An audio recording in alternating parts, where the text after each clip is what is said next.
Do, do, do, do, do.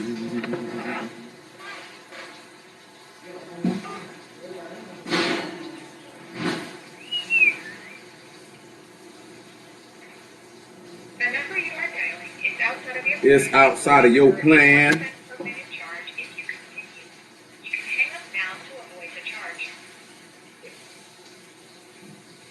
Welcome, Mr. You're the Do, do, do, do, do, do, do, do, do.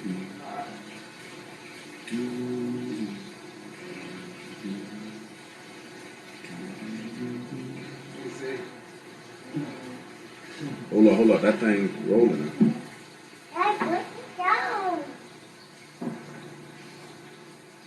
Yeah, but I know niggas wildin' though. I already know, man.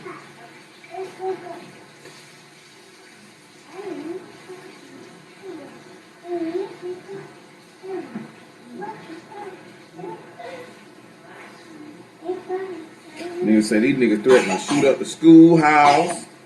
Shoot up the schoolhouse.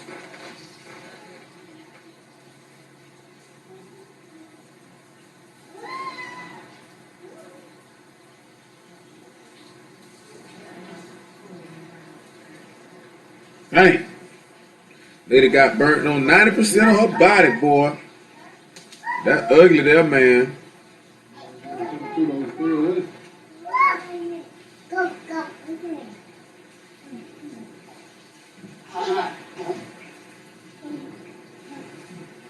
Boy, this nigga just say Kanye watched Kim's sex tape, fell in love with her, waited years to marry her. Donald Trump seen Melania's nudes, fell in love with her, and finally made her the first lady of the United States. My sisters, you never know where your news might lead you. Surprise a brother today. That miracle's coming your way. Boy, these niggas is insane.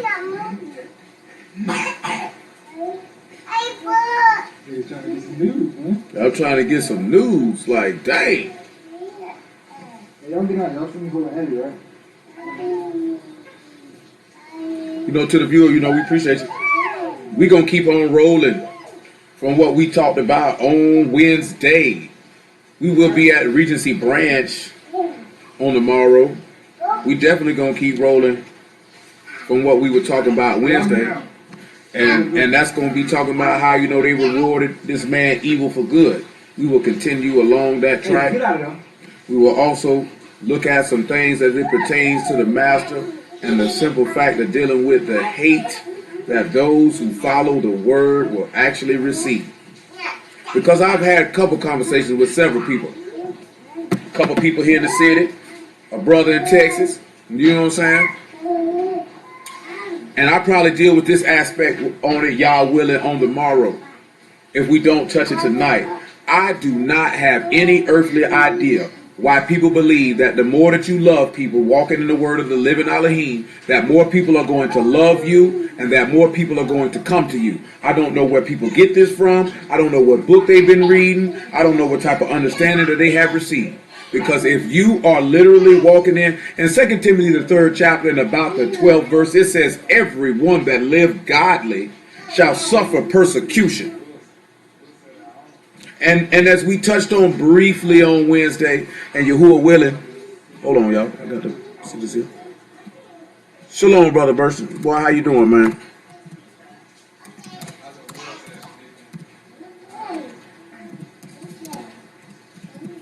Hold on. Hold on.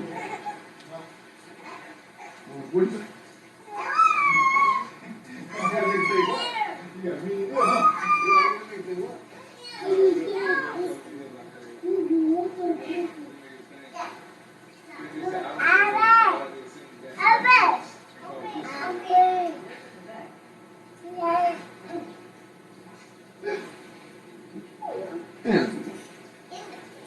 And I'm out of here, man.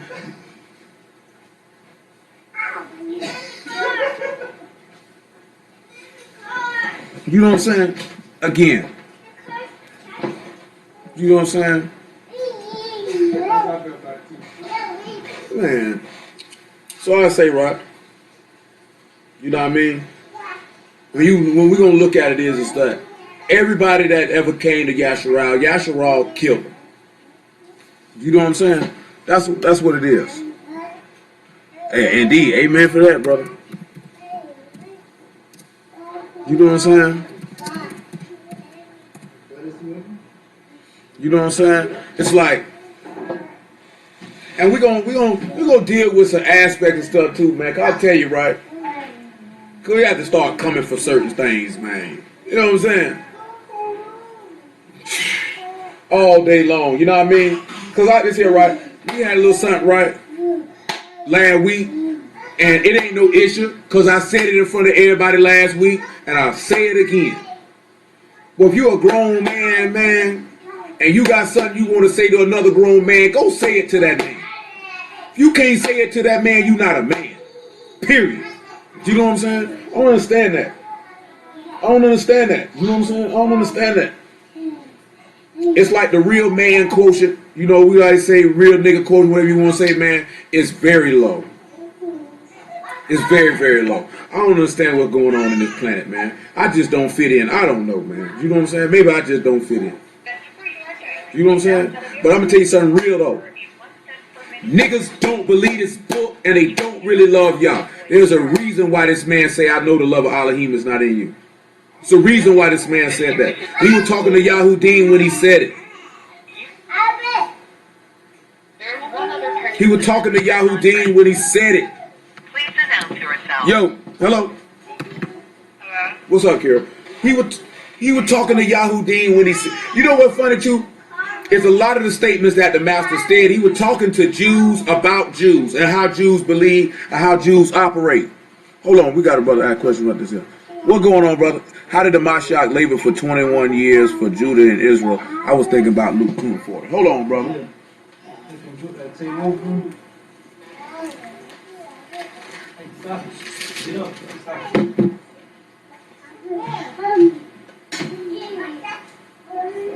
Say he grew in the spirit and waxed strong in the spirit. At that time, I think he would probably would have said he was 12.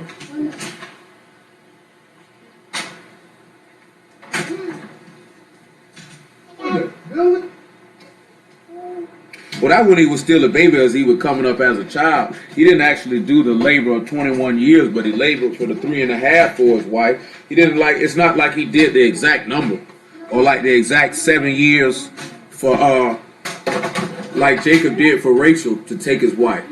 But for those 3.5 years that he preached the word, that was his labor. You know what I'm saying? The working of the miracles. Okay, you talking about the 21 from the age 33. That's really not anything that speak on that 12 to 33. It's just really like he didn't actually start laboring till he was 30. Like that time period from 12 to 30, he wasn't preaching the word. He didn't start preaching till it said he was 30. He was immersed. The Ruach came on him, and it's saying from that time he began to preach, repent, the kingdom of Shammahim is at hand. And the reason being he started preaching at 30 because of the law and the law in Numbers with Levites, you know, starting at 30. You know, David began to rule at 30. Joseph began to walk the land at 30 in Genesis. And that's why you see them mentioning the age of 30 and then him beginning to preach. Renee. Come here, Renee.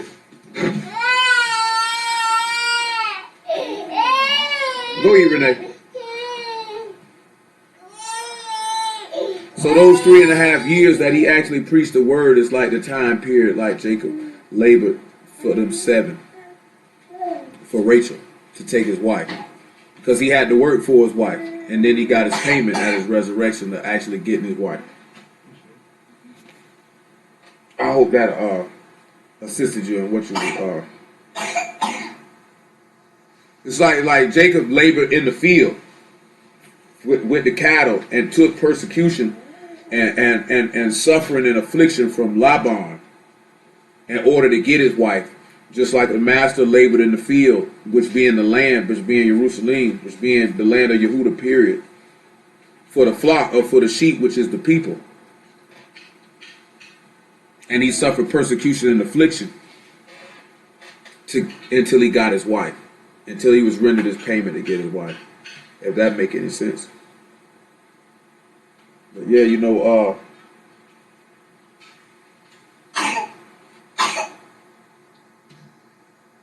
is funny. You see what I'm saying? Niggas is real funny. But not you, brother. Not y'all, brother. What y'all talking about? I'm talking about something else. Niggas is funny. Nevertheless, we actually really examine that because most of the hatred that came. Hello? Hello? Hello? Shalom, what's up? Most of the hatred that came to the righteous, it came from other brews. And we're gonna look at that and we're gonna examine that. Hold on. And we're gonna deal with that. Yeah, that labor that he did was during those 3 years of his preaching. All right, I got you, man. Yeah. You know what I mean? So I got a laundry list of things. Most high willing, we be able to get to all of them. But I'm gonna tell you something, right? Because I was on a radio show last night. It was real late. It didn't come on to like 11 o'clock. It didn't end till about 1:30. I'm gonna tell y'all something. Because y'all know I ain't got no problem with saying this. This is the most wicked, despicable, destitute people on the face of the planet, who always say all of these things and all of these things about the Alahym, the living Alahym. Like the Master said in John the 8th chapter, whom you say is your Alahym. He said, you would love me if Yahuwah was your Alahym, because I proceed forth and come from him. But you seek to kill me, a man who has told you the truth. That's what he told these people. You know what I'm saying? We read John 5:39 every week. And I think the one verse that don't nobody pay attention to is the verse he say, because I know you, that you have not the love of Alahym in you. But there are very, very many people who profess that they have God's love in their heart. Whether they profess to be Christians or whether they profess to be Hebrew Israelites, Yahudym or whatever. And them niggas are liars. You know what I'm saying? And their actions show that niggas is liars. Come tell you right, I had something this morning, really grinded my gears. You know what I'm saying? Really just got on my last nerve. It's a lot of stuff that I've just been hearing lately, just getting on my last nerves. And I really just been waiting on y'all to open the door so I can just go ahead and openly address. See, I don't want to be like Moses did and be presumptuous and go before his time. But I pray that he allowed it to happen soon. Because there's a lot of things that I'm going to go through this book that I'm going to go ahead and say. Because I'm be honest with you, right? I tell y'all this all the time. I don't care what y'all think about me. I really don't. You know what I'm saying? And if that makes people feel like I don't love them, and what? Because the master didn't care what anybody had to say about him. They called this man a devil to his face. You thought he cared? Why would I care about what people got to say about me if I'm secure in whom I'm serving, who I trust, and who I believe? Why would I care what you got to say about me? Why would I care what you got to feel about me? Just like the man said, how can you believe that seek honor one from another, not the honor that comes from Alahym only? So why do I care? I don't want your honor and respect. I don't need it. My self-esteem is not low, so I don't need your validation. You know what I'm saying? See, it's a couple things in this life I don't like. I don't like oppression, and I don't like fakeness. You know what I'm saying? Can't stand it. You know what I'm saying? Hold on.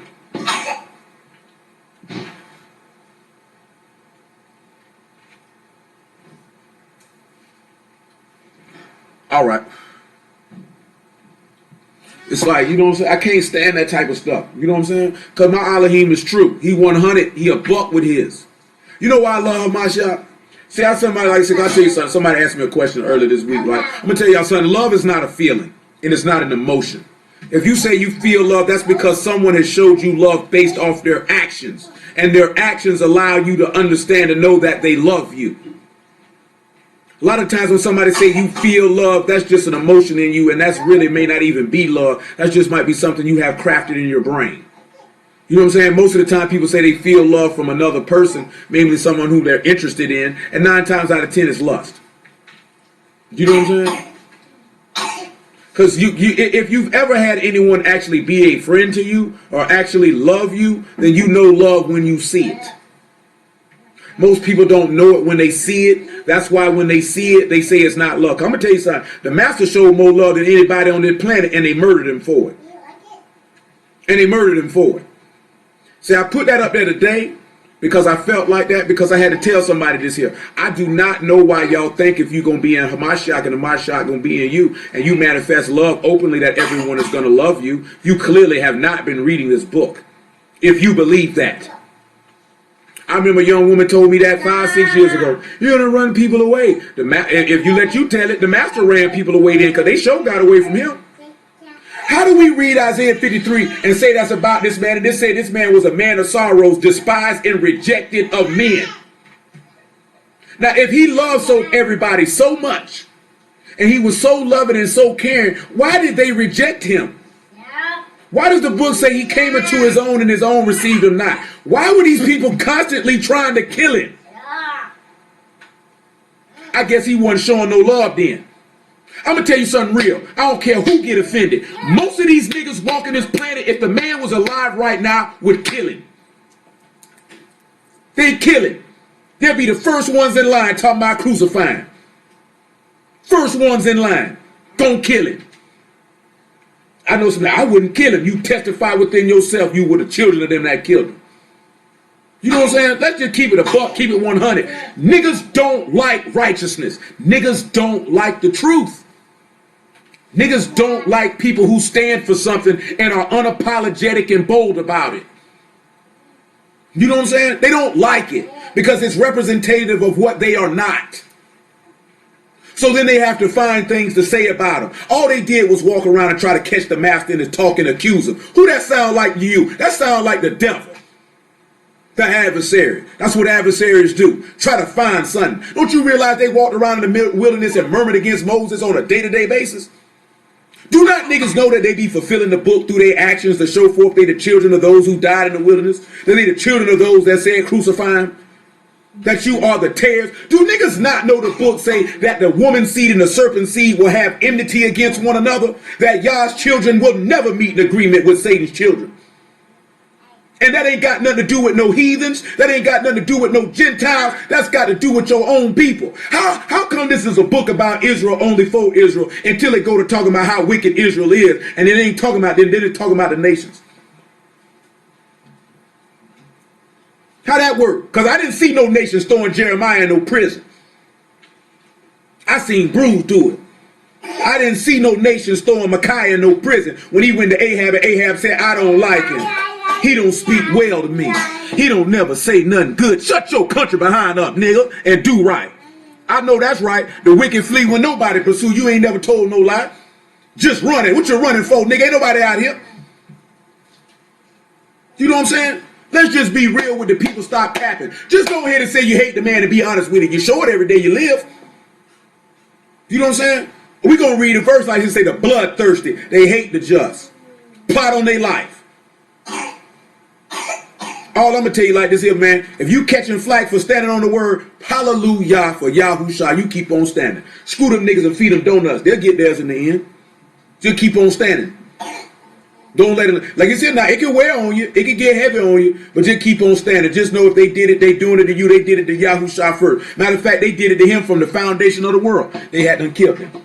They had them hated him. They had them persecuted him and afflicted him. You know, we read these verses about how it talk about you got to take on the sufferings of Mashiach. That means you got to take on the stuff that he taking on. You know what I'm saying? Like, I know the words say, you destruction be under you if everybody speak well of you. So I don't care. I welcome niggas talking bad about me. Please do it. And if you got testicles, nigga, do it to my face.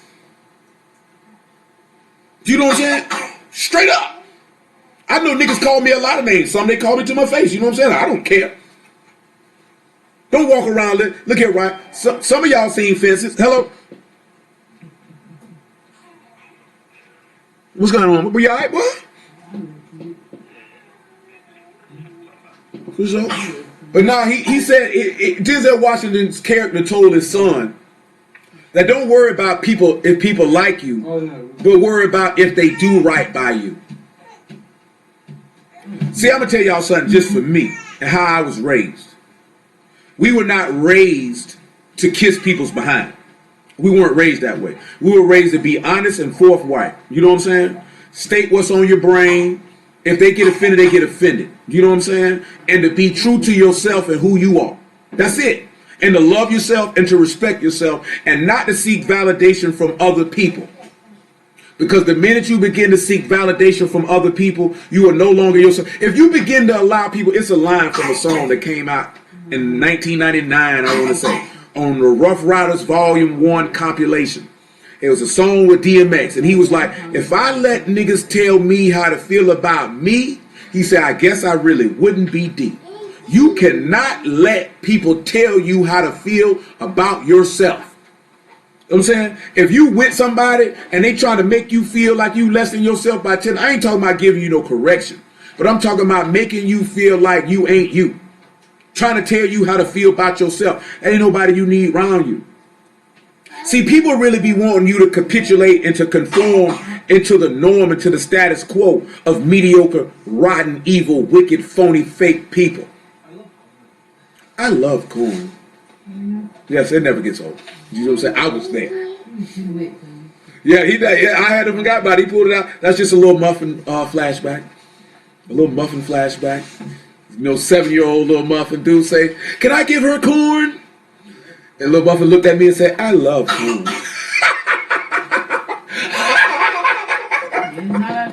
Yes, it is, because I can see it. I remember it. Candlestick Square. You know what I'm saying? But nevertheless, but I love corn. You know what I'm saying? But nevertheless, y'all, on the real though, sorry for that little pause. He threw that in there. Just had a memory of when she was the real little muffin. But yeah. If you're going to become Hamashiach and he's going to be in you, then you will be despised. And you will be hated. You will be hated. And they will hate you because they know not the Father. Therefore, they will not know you. Because they don't know the Son. Because y'all willing on tomorrow, we're going to go in and we're going to actually try to look at, like, I've done this before to a certain extent. I can show you what a master went slap off on his apostles. And people be like, not my Jesus. My Jesus wouldn't talk to nobody like that. Clearly, you ain't been reading. Do you know what I'm saying? Because to quote our sister Shayla, she say the master had a real smart mouth. You know what I'm saying? And when you sit back and look at it, yeah, the master had a mouth on him now. He didn't care what he said out his mouth. How many of y'all would agree with that? That Yahushua really didn't care what he said out his mouth. All he did is kept it a buck. That's all he did was kept it a buck. He didn't care nothing about you niggas' feelings. But when his apostles went to try to cast out an evil spirit, they couldn't get it out. And they asked him why they couldn't get it out. He said, you faithless and perverse generation, how long do I got to put up with you? This is what he said to him. Not my Jesus. My Jesus wouldn't say nothing like that. Better go read that book then, because Yahushua sure told him that. You know what I'm saying? I read it too. Shoot. Went slap off on him. When his apostles didn't believe that he'd resurrect from the dead, he went slap off on him. You know what I'm saying? The master spoke so hard. It's like this here, right? He was a very gentle and kind man. But it seems like you want people to be gentle and kind how you want them to be gentle and kind, or when you want them to be gentle and kind. Because there's times to be gentle and kind, and then there's times to be stern and austere. And I use austere because he described himself as an austere man. That's rigorously self-disciplined and uncompromising. Uncompromising. See, the master's not bending, he's not folding. He's not going to cater to your feelings. The same way he told them people, he say, oh, that tower of Shalom that fell on them sinners. Oh, I bet you thought them were sinners above all sinners. He say, nay.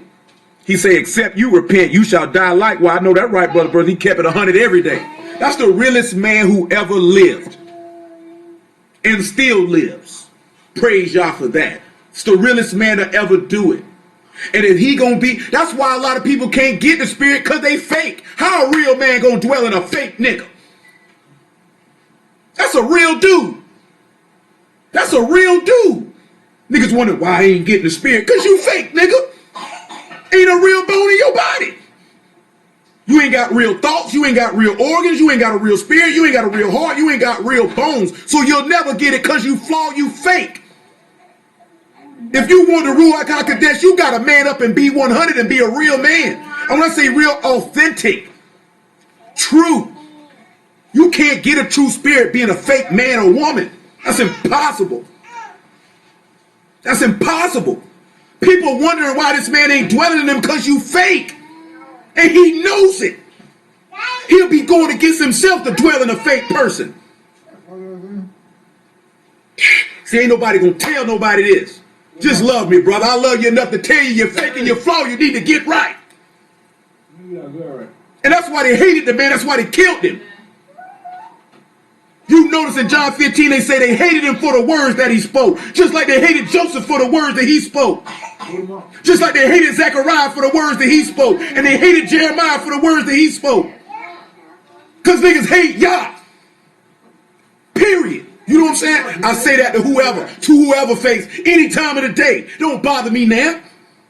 Nigga, they killed Stephen for teaching the word. All he did was say the word. They killed him for it. I guess he ain't love him either then. Come get him. Man, look here, man. I don't even think people know what I'm talking about. Let me tell y'all something real, man. I know that right, brother. That's the only thing, the real thing the fake gonna get it. Death. I know that right. But I'm gonna tell y'all something real, man. I ain't gonna tell you no lie. I'm gonna keep it a buck with you, right? When you look at this word, it's so tight. It's so real. Only real people gonna love it. If you a real person, you gonna love it. You gonna love everything about it. It'll make you feel alive. You'll take pride in it. You'll get offended when people false represent it.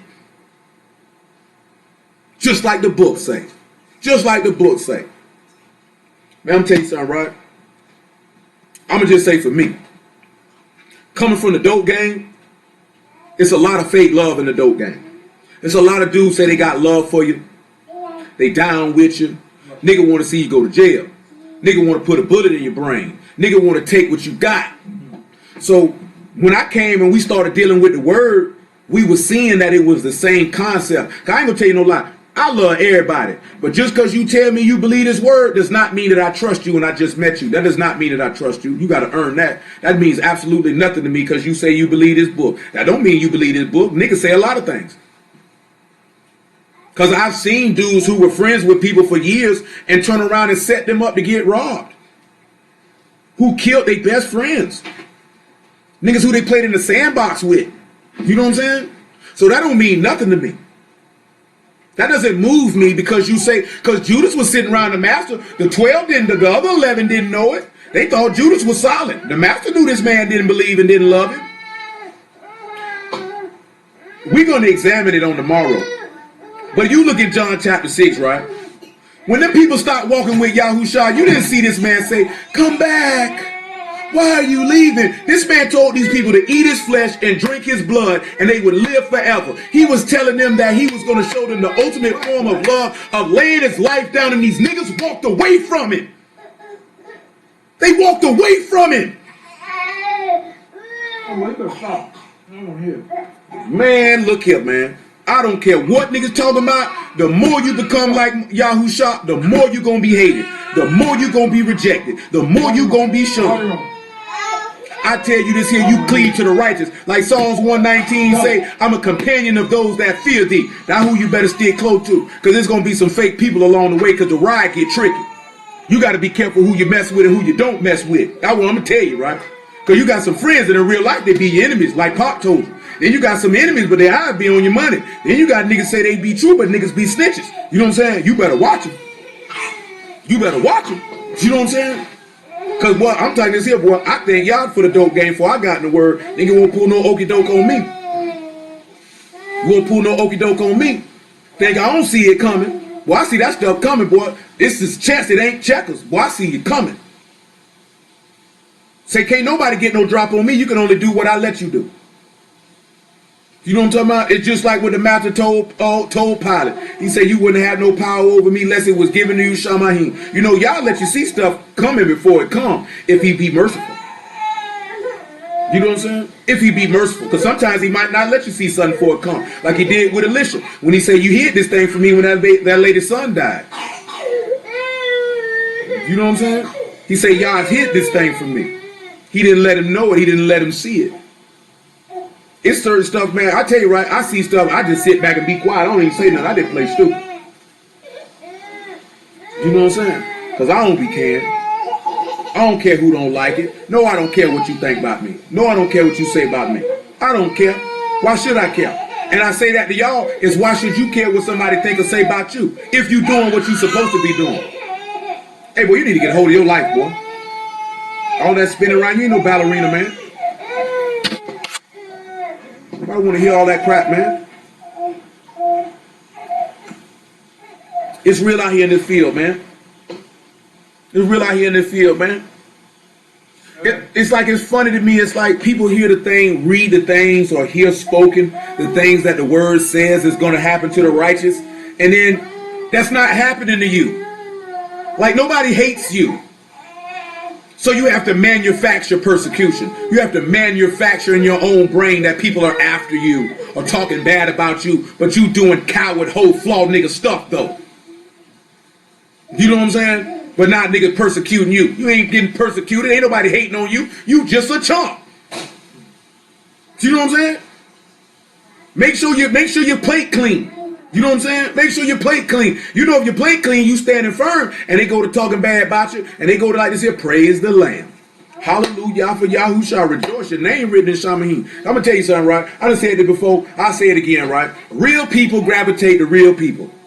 You know what I'm saying? A real woman is going to marry a real man. She ain't going to want to be with no fake nigga. She's not going to want to be with no weak man. He ain't going to want to be with no weak woman, and he ain't going to want to be with no fake woman. He ain't going to want that. It's always funny to me that weak people or fake people always have something to say about strong people because you can't handle them. You know what I'm saying?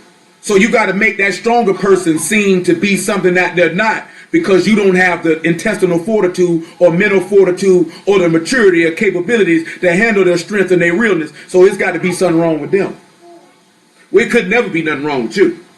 Because I'm going to tell you something what strong people and real people do. They check their cell phone on the regular. When a situation arises, they don't blame other people. They sit back and look at, maybe it's me. What if I contributed to this situation that could cause it to be this way before they even look at the other person? You know what I'm saying? They're going to look at themselves first.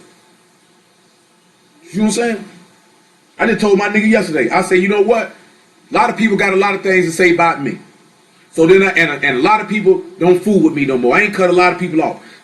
They cut me off. And I had to sit back and look at it like I told you. Either I'm a horrible person or I'm standing on the word. Ain't no way around it. I got to be a horrible, rotten, despicable, evil, just deplorable individual. You know what I'm saying? I'm going to tell you something. A lot of people got stuff they want to say about me, this, that, and the third. Very few of them actually take the time to actually get to know me because clearly some stuff you don't know me. And whose fault is that if you ain't take the time to get to know me? That's your fault. I'm not going to break my neck for me to get to know you, for you to get to know me. That ain't my job if you want to be my friend. All I can do is let it be known, you can holler at me and it's whatever. Once I've extended the offer, I'm not breaking my neck to be my friend. Do this with me. Do that with me. I didn't do that before the word and I ain't finna start. I don't feel like after I told you a time or two, get my number, call me. You know what I'm saying? And, then if you hit me up and say, hey, bro, you want to go play golf or stuff like that? Yeah, sure, why not? But if you don't do that after I've extended the offer to holler at me, I don't know what to tell you. I don't kiss behind. I do not clean buttholes. Period. I don't clean buttholes. I don't kiss niggas' butts, man. I don't do it, man. You know what I'm saying? I don't do it. And if you feel like somebody who preached the word is supposed to do it, you need to go reread that book, because I definitely didn't see Moses kissing nobody's behind. I definitely didn't see Yahushua kissing nobody's behind. I didn't see them doing that. I don't see Yahuwah kissing nobody's behind. I don't see that. If you can see that, please show me. You know what I'm saying? Let's just be real, man. You know what I'm saying? We're supposed to sit back and look at, man, if we're going to be doing this thing, let's just be real with it. If you ain't going to be real with it, go live your life how you want to live it, because you're not getting no reward from this, man. Period. It's so many people around this planet, man, that don't know this, man. I'm going to be honest with you. I talked to some Christians on this radio show last night. These were Christians talking just how I'm talking right now. And none of them people were offended. Not one of them. Not one of them. I'm talking about, I was talking bold, gangster, you know what I'm saying? Street, all that, you know what I'm saying? All that stuff, the stuff how I regularly speak, just like that there, with the word. Using my regular conversation. All that lady said was, I can't say nothing after that. She said, I got some questions I want to ask you. I said, praise the Lamb. Because when I say this, because these are Christians who have a problem with the Hebrew Israelite perspective, mainly from the One West persuasion. You know what I'm saying? So they have a general view of how they look at us who profess to be Hebrews. And one of the things that I told this woman is, I do not feel the need to convince you that I am a Hebrew, because I'm confident in that. The minute I begin to try to persuade you and convince you that we Hebrews is because I don't believe it myself. So therefore, I'm trying to convince myself in the course of the conversation. I don't feel the need to do that. You know what I'm saying? Or, like I said, the lady asked me, she said, well, what would you do when you run across the One West people? Do what the master said, let the blind lead the blind. They both fall in the ditch. I don't feel the need to try to have to stop them. The master certainly didn't see the need, so I'm just following his lead. That's all I'm doing. I'm going to just preach the word, and he that have an ear to hear, let him hear. That your soul might be saved, because that's what I'm here for. I'm here for your soul to be saved. I'm not here for nothing else. I serve no other purpose than that. That's the only reason what I'm here for. You know what I'm saying? I be thinking about a lot of stuff, man. Like I know that I can only marry a virtuous woman. And when we say virtuous, the actual Hebrew definition for virtuous, which is strong. I know that I can only be married to a strong woman. I cannot be married to a mentally weak woman. I already see that can't happen. I can't even be surrounded by mentally weak people. Because if I'm surrounded by mentally weak people close to me, my strong personality is going to offend them. And it could be quite possible that they could do something to get me killed or to get me thrown off, because I am a strong individual. Y'all made me this way for a reason. You know what I'm saying? It's not by choice. I have a very strong will. When I say strong will, I ain't talking about pride. I ain't talking about none of that. I'm talking about strength of character and mind. Period. You know what I'm saying? Period. And if we're going to be of Alahym, we have to be strong-willed people. Strong-willed meaning to resist your own desires and to resist certain things. You have to be strong. You can't do this and be weak. You can't. You can't do this and be weak. You can't. You know what I'm saying? It's impossible. Go get your hat. Go get your hat. We finna get ready to pray, get this show on the road. It's impossible. You know what I'm saying? And I seen that now. You know, I ain't never really give it much thought. And this is no disrespect to a particular individual. It's no disrespect. You know what I'm saying? But I know that I have to be married to a virtuous woman. She has to be a strong woman. She has to be. That's the only way it's gonna work. It's not gonna work no other way. Ain't nothing else gonna work. I have to be closely surrounded by strong people. You know what I'm saying? I have to be. You know what I'm saying? It has to be that way. When you look at the people who were closest to the master, they were strong men. These were strong men. Because you had to be a strong man to be able to handle him, because he is a strong man. This is a man of war. So this is a man of strength. And then when you look at that strength, at the same time, this is a loving and caring man. But like I say, people want you to be a particular way when they want you to be it. Or if they perceive you a particular way, then they think that you're not loving because they look at certain things. When really people just bearing false witness. Just like they did to him. Praise Yahuwah for that, if that gets done unto you. Stand strong on the word. Rejoice. Don't let these things frustrate you. I know it's easier said than done, but don't let these things frustrate you. Just continue to stand and keep your hope and your trust in Yahuwah, your Alahym, in the name of his son, Yahushua HaMashiach, that your soul be preserved on that great day, that you be counted worthy, that you receive a crown of life. We're going, and I didn't know I was looking at something with that crown. I think I'll start with that crown this evening. Before we get there, pray the Lamb. That's exactly what I'm going to do. That's exactly what I'm going to roll. Before we pray though, Wednesday's service will be simulcast on Debate Talk for You. The conference call line will still be open. and the stream will be running. But you can also call the number for Debate Talk for you if you want to listen. I usually have someone read for me when we do those shows because it be over the phone like that. But because we'll be simulcasting, I won't be able to do that because, no disrespect, much love to Brother Sal because that's my man. I love him. You know what I'm talking about? And that's real. There ain't no front there. That's my man. But y'all are more important because that's a regular service day. So that'll be the first time that anybody that we've ever went and preached on Debate Talk for you that they're actually getting a live sermon. So they're going to be getting some work. Because usually when I go on there, I give them something that I already gave y'all. So this will be the first time that the general public will get something at the same time that y'all get it. You know what I'm saying? Because I feel like, I've always felt like, I'm not going to give anybody outside of the house something before I give it to y'all. Though it has happened where brothers have called me asking and inquiring about the word, and I went over things with them that I hadn't went over with y'all, but then I subsequently went over it with y'all right after that. Because that's just how I feel, that's how I operate, that y'all should get it first. You know what I'm saying? Hold on. I know that's right, Brother Burson. You stay strong. Stay strong. That's right. You know what I'm saying? You ain't around here being weak for nobody. Hey, you took a bath, little new muffins. Go ahead and get your head wrapped, little muffin, so we can go ahead and pray. She just had to wash the baby, New muffin getting bigger and bigger by the day. Seemed like she just came out the womb. This is just a big baby. You not a big baby? You's a little baby? You's a big girl? Then what are you? Are you Lizzie?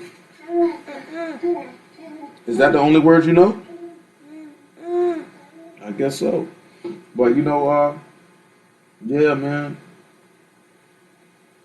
I always, since I started doing this, I always I know one day that I'll probably be killed.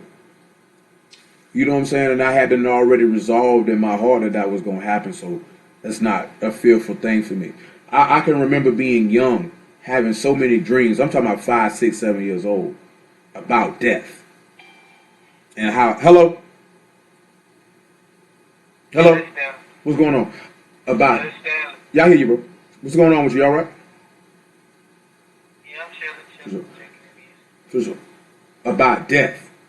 And it was you know what I'm saying? I had a real strong fear of it. And I think when I got about 10, it went away. You know what I'm saying? I've been ready to die since I was 15.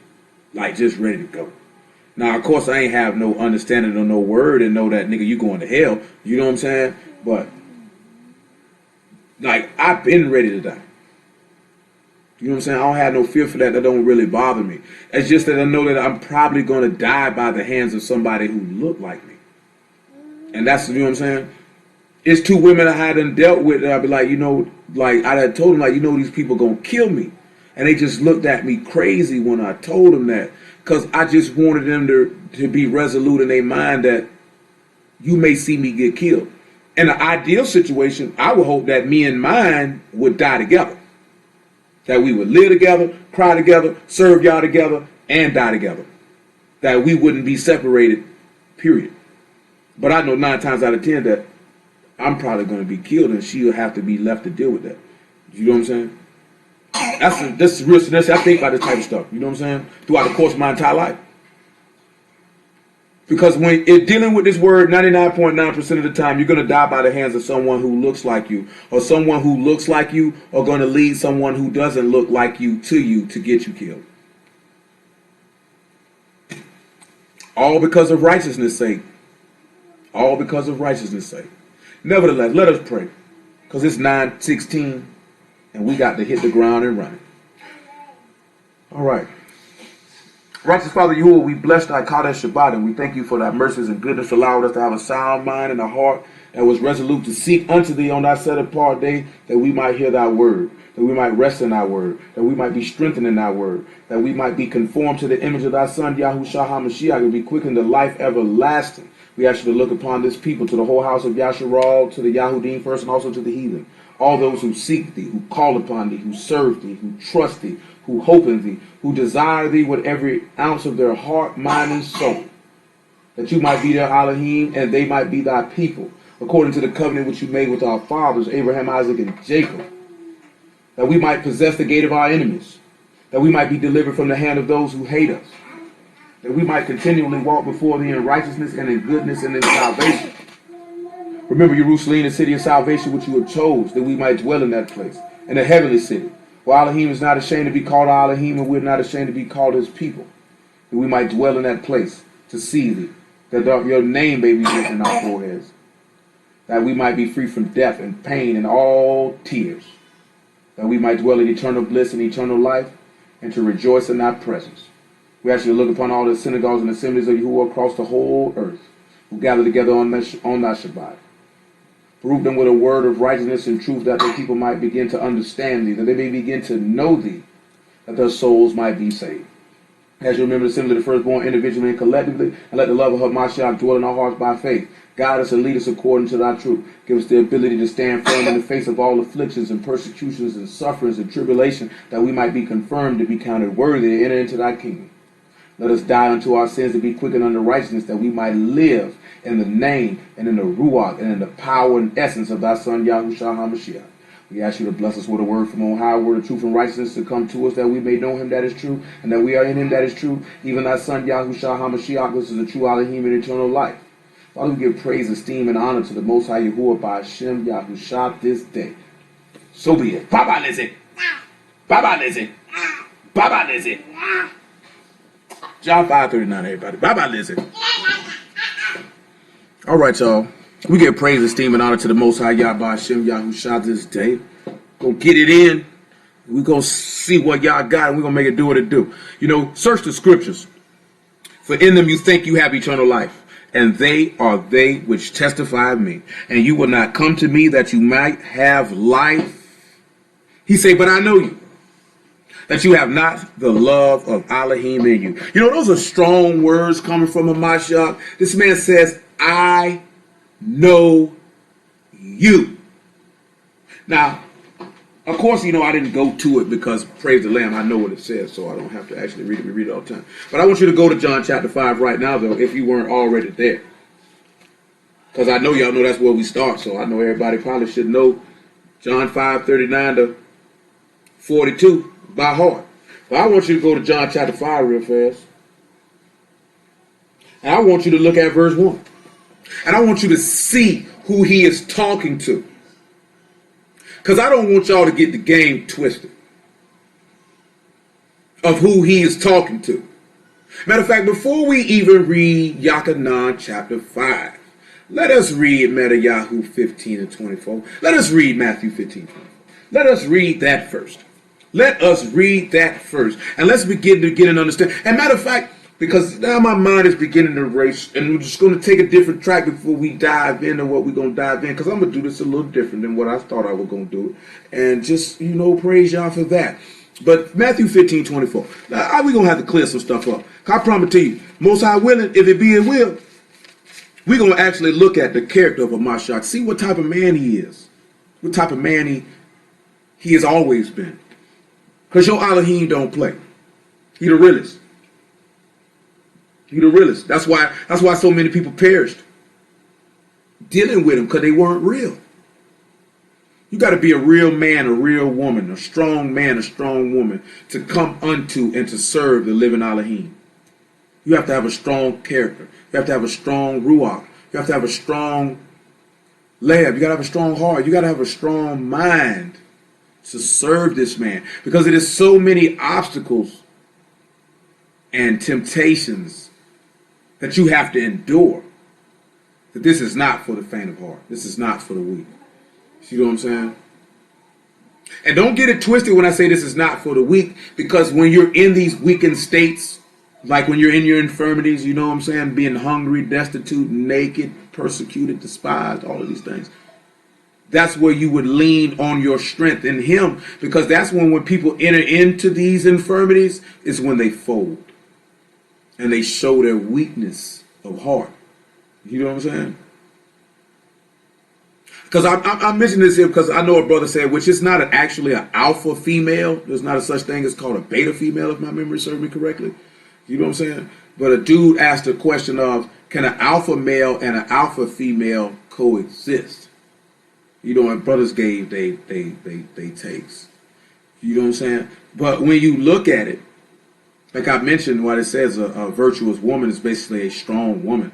You know what I'm saying? But strength for all women is different than the strength of what the world would call a strong woman. Of course, a strong man and a strong woman can coexist. And the reason why I say that, because you would need to look at the virtuous woman in certain aspects as being Yasharal. That she has to be a strong woman for a strong husband, which is Yahusha. Because if she's not strong, she can destroy the house. You know what I'm saying? You can destroy Hamashiach. Because the woman was weak, she destroyed Hamashiach because she killed him. And see, we don't look at these things. We overlook all these spiritual parameters and concepts. And this is why we allow ourselves to be poisoned by spiritually destitute and wicked people. You know what I'm saying? Because it's because of our viewpoint of how we viewing the word. We want to try to view the word from a carnal aspect and an emotional viewpoint, instead of viewing it from a spiritual viewpoint, a viewpoint of the Ruach, a viewpoint of Alahym. And therefore you would be able to identify Alahym's people and those who are not Alahym's people. Nevertheless, I just dropping a little wisdom on your little game. Because I know you thought it might have just, he's just talking about a man and a woman. No, I'm not just talking about a man and a woman. You may think I'm just talking about a man or a woman. I'm talking about a man and a woman, the man and his woman. And how a man and a woman in a natural sense is just a prelude or a shadow to the man and his woman, and how our weakness killed him. But through his strength, we will be able to be made alive to where we could be made strong as he is. But we overlook these things. Because I'm going to tell you something, right? Before I read this here, man, I just want y'all to know this. For reasons known unto Yahuwah, of which I cannot speak, he saw fit to bless me with a multitude of information as it pertains to his word, for no other reason to dispense it unto his people. You know what I'm saying? I don't know why he chose to do it, other than he is merciful and he's great and he does as he pleases when he pleases, and blessed be his Kadesh name forever and ever. You know what I'm saying? Nevertheless, when I begin to disperse the information that he saw fit to give me, people get caught up in it of how nice it is, for lack of a better term, or how deep it is, for lack of a better term. And it's like, yeah. And they actually miss what is actually being spoken about. So they don't actually catch the concepts that are actually being instructed, because they're focusing on the wrong things, and they don't get the benefit or the profit that the word ought to give. You know, the word is a beautiful thing. It's forever. It's a never-ending story. You'll never get to the point where you thought you knew it all. It's a living word. That means it's constantly growing, constantly. It's always going to be something new, even though we've been through it so many different times, so many different ways. You know what I'm saying? And we have to be cognizant of that, because that shows growth and maturity for all of us if he's constantly giving us a different word and different avenues and different concepts and different viewpoints, that our souls might be saved, because it's for our correction and the increase of our faith. But most of us are not actually paying attention to that, and therefore our souls dwell in the perilous state. Matthew 15:24. But he answered and said, I am not sent but unto the lost sheep of the house of Yasharal. Now y'all thinking to yourself, why would he read that? Well, we're reading that because we have to deal with the audience of people whom he is speaking to. You know what I'm saying? He's speaking to a particular group of people. And the reason why we're reading that, because we need to ascertain who he's talking to and who his audience is 100% of the time. Yes, there's a couple times where you got people who are not Israelites, even in the very verse which I just quoted, whom he spoke to. Matter of fact, let's see if this here right, because people say, my Jesus wouldn't do that.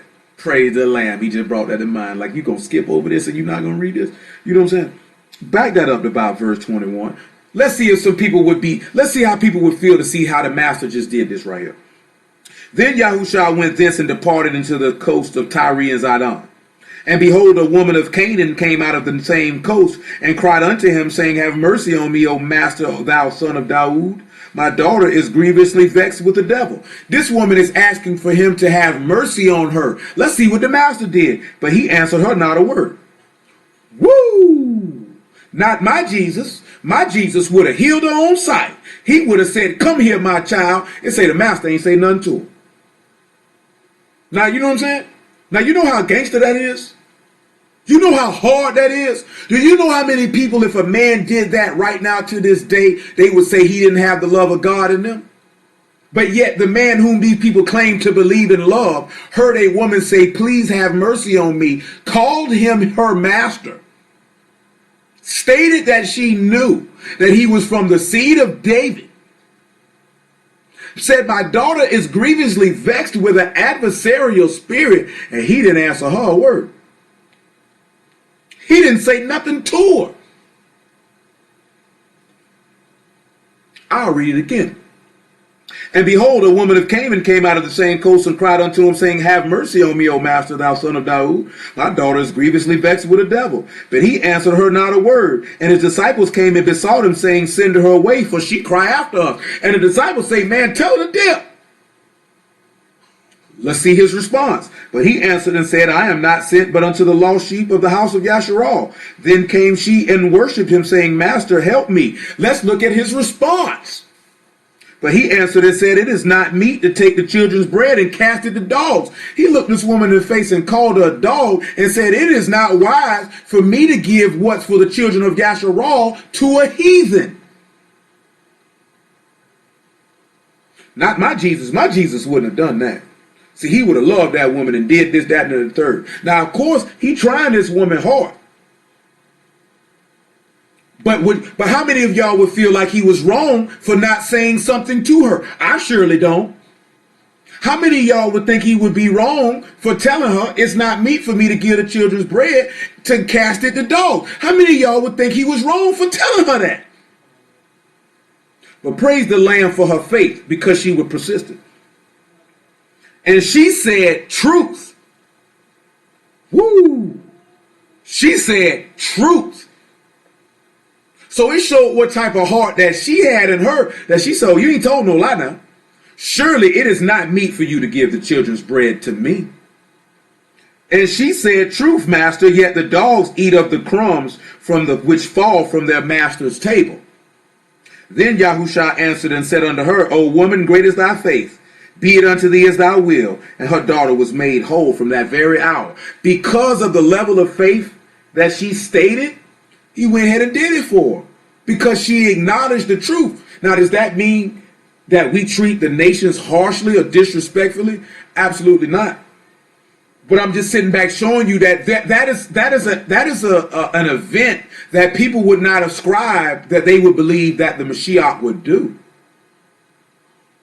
People wouldn't believe that he would talk to somebody like that, or that he would ignore someone.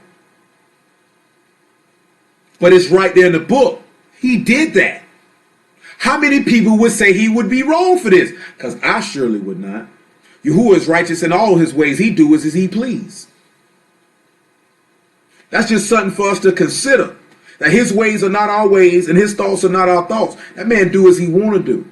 But we need to get out of our mind this romanticized version and thought process that we have of this man, and to learn of him and to see him and to know him and to love him as he is, and not this romanticized version that has been painted unto us. I ain't talking about that niggerish version, Yahushua, that them niggas on the street be talking about.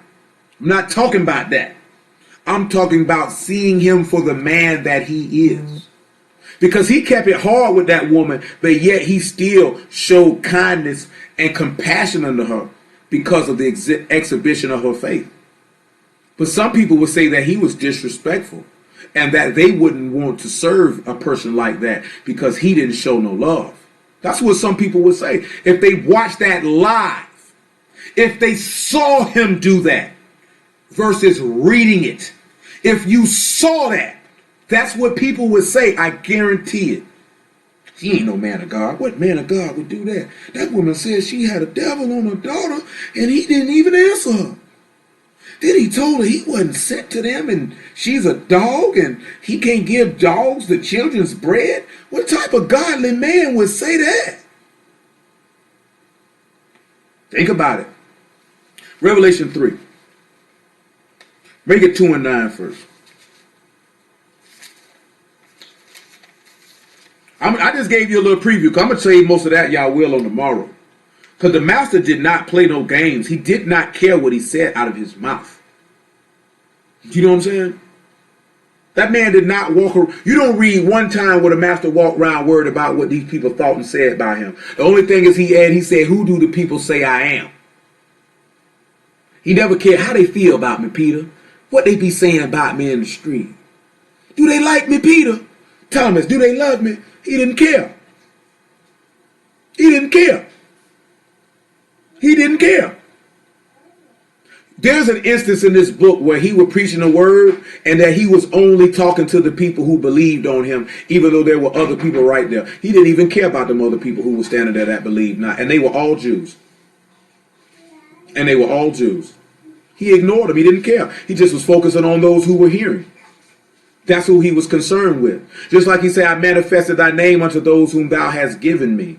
You gave them to me, mine they are, thine they are, and thine are mine because thou gave them to me. You know what I'm saying? Oh man, y'all better learn about this man. That way you'll be able to see him as he is when he come. Revelation 2 and 9. Make it 8. And I said unto the Alahym of the synagogue in Smyrna, write, these things saith the first and the last, which was dead and is alive. I know thy works, and tribulation, and poverty, but thou art rich. And I know the blasphemy of them which say they are Yahudym and are not, but are the synagogue of Satan.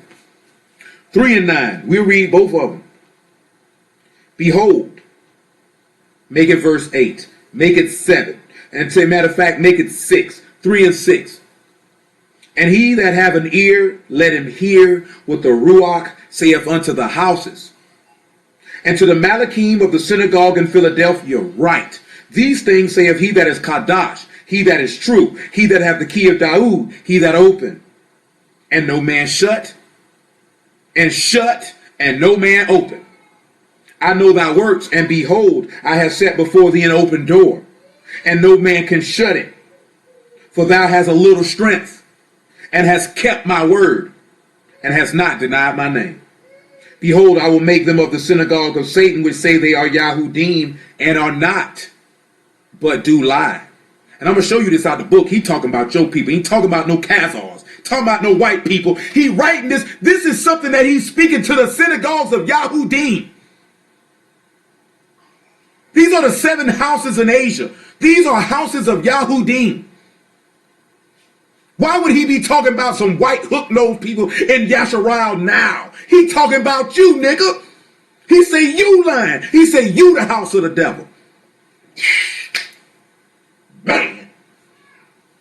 Now, of course, because I would be remiss if I didn't give a brief synopsis on what it means to be a Yahudym. So when this man say you saying you a Yahudym and you lying, you can know if you lying or not. Praise Yah for the word.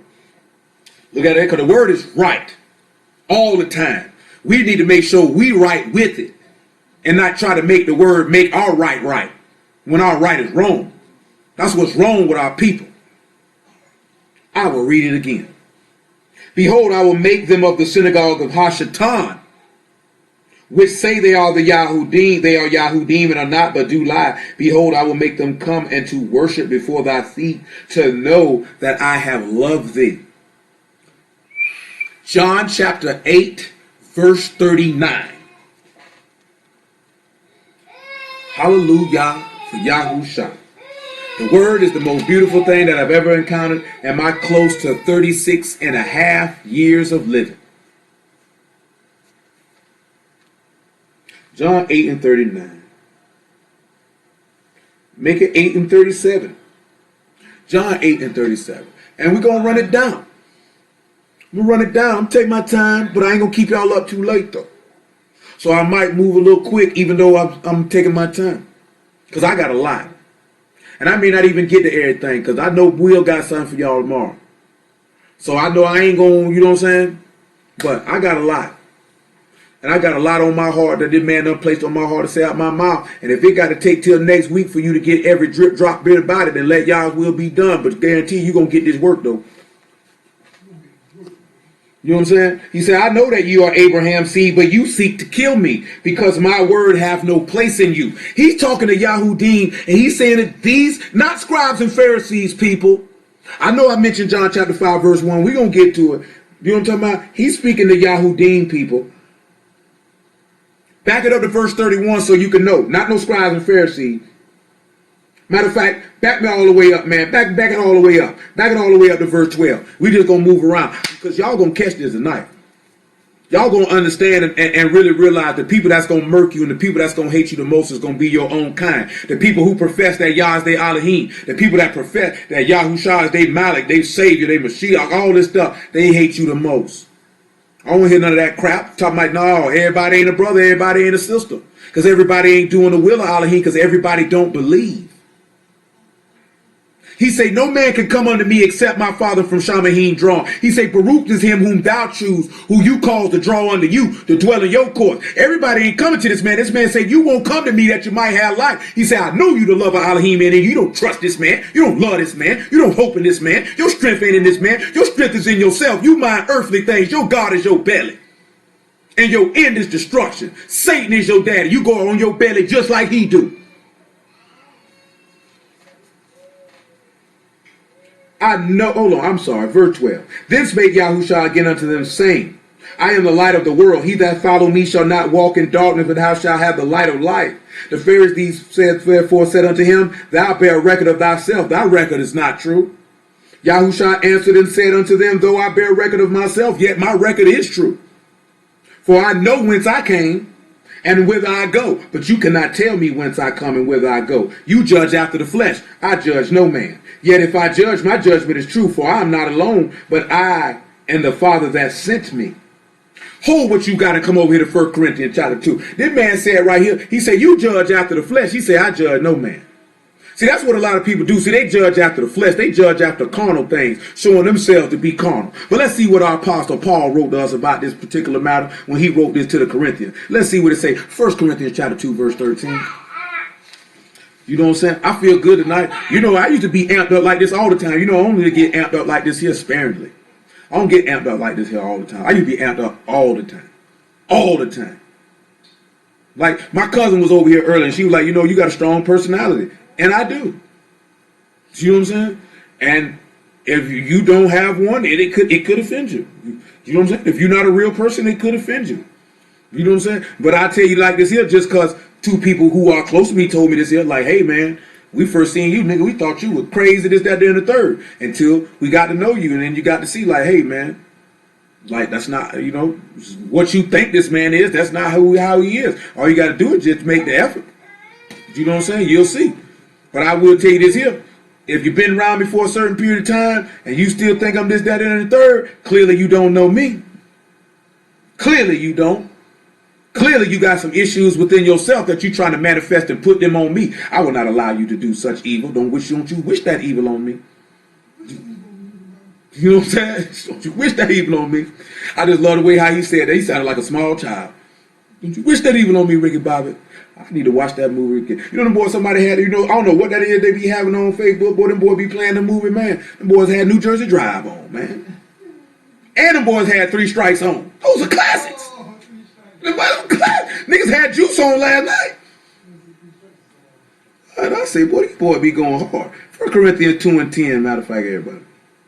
2 and 10. He say, but Alahym have revealed unto us by his Ruach, for the Ruach search all things, yea, the deep things of Alahym. For what man know the things of a man, save the Ruach of man which is in him? Even so the things of Alahym don't know man, but the Ruach of Alahym. Now we have received not the Ruach of the world, but the Ruach which is of Alahym, that we might know the things that are freely given to us of Alahym. So we sit back, right? If I had the Ruach of the world, then there could actually absolutely be no way that I could preach the word. Hold on, let's see this. I know that's right, brother. Person, you shut up. You know what I'm saying? Like, there'd be no way that I could preach the word. I'm be honest with you, right? If I didn't have the love of Alahym in me, there's no way that I could preach the word. You know what I'm saying? There'd be no way that I could do it because it wouldn't be able to dwell in me to even be present. If you know the words, you would know that. You cannot have the love of Alahym in you and he give you the word. That's him contradicting himself. Are we on drugs? Are we smoking crack? Are we sipping lean? Are we huffing paint? Like, what do we got going on? There's no way you can have the love of Alahym in you and he give you the word. I'm sitting here telling you, ain't that much studying in the world, man. Ain't that much studying in the world, man. I ain't did that much studying. I ain't that smart. I'm trying to tell you, man. Hallelujah for Yahusha. I ain't that smart, man. Straight up, I'm not that smart, man. You know what I'm saying? I'm not that smart. Please understand and know that. You know what I'm saying? It's people that know this book just like I know it and are not seeing and getting what this man is giving me. So that's coming from him. I ain't got nothing to do with that. It has nothing to do with me. I'm just a vessel. I'm just dust and ashes. All I do is relay the word and go about my business. You know what I'm saying? That's it. So please don't think, yeah, you know, that brother studied the word. You know, he just knows the stories and he just put 2 and 2 together. Okay, you keep on believing that. Because I'm sitting here telling you, that is not the case. And if those, and it's only, see, there's nobody other than Pale and Lil Muffin that were there from the beginning that can tell you, oh no, that wasn't from no study. You know what I'm saying? Please understand that. Give praise and esteem to your Alahym, because that's where it comes from. Because it's his word, period. He said, which things also we speak not in the words which man wisdom teach, but which the Ruach HaKodesh teach, comparing spiritual things with spiritual. But the natural man receive not the things of the Ruach of Alahym, for they are foolishness unto them, neither can he know them, for they are spiritually discerned. Well, what are the things of the spirit of Alahym? You don't have to go get them, but you should know that they're in Galatians chapter 5. My dearly beloved people, you should know that. And you should know that the things of the Ruach of Alahym are love. So what is love? That is to love Alahym. And we're going to look at love too, what the love of Alahym is. Because that word is bandied about throughout this whole world so loosely. So loosely. We talk about one of the aspects of love of Alahym. Can you love somebody even when they're killing you? Can you forgive your murderer like Hamashiach did, like Stephen did? Or would you curse them? Could you love someone who did you unjustly and still look out for them even though they did that?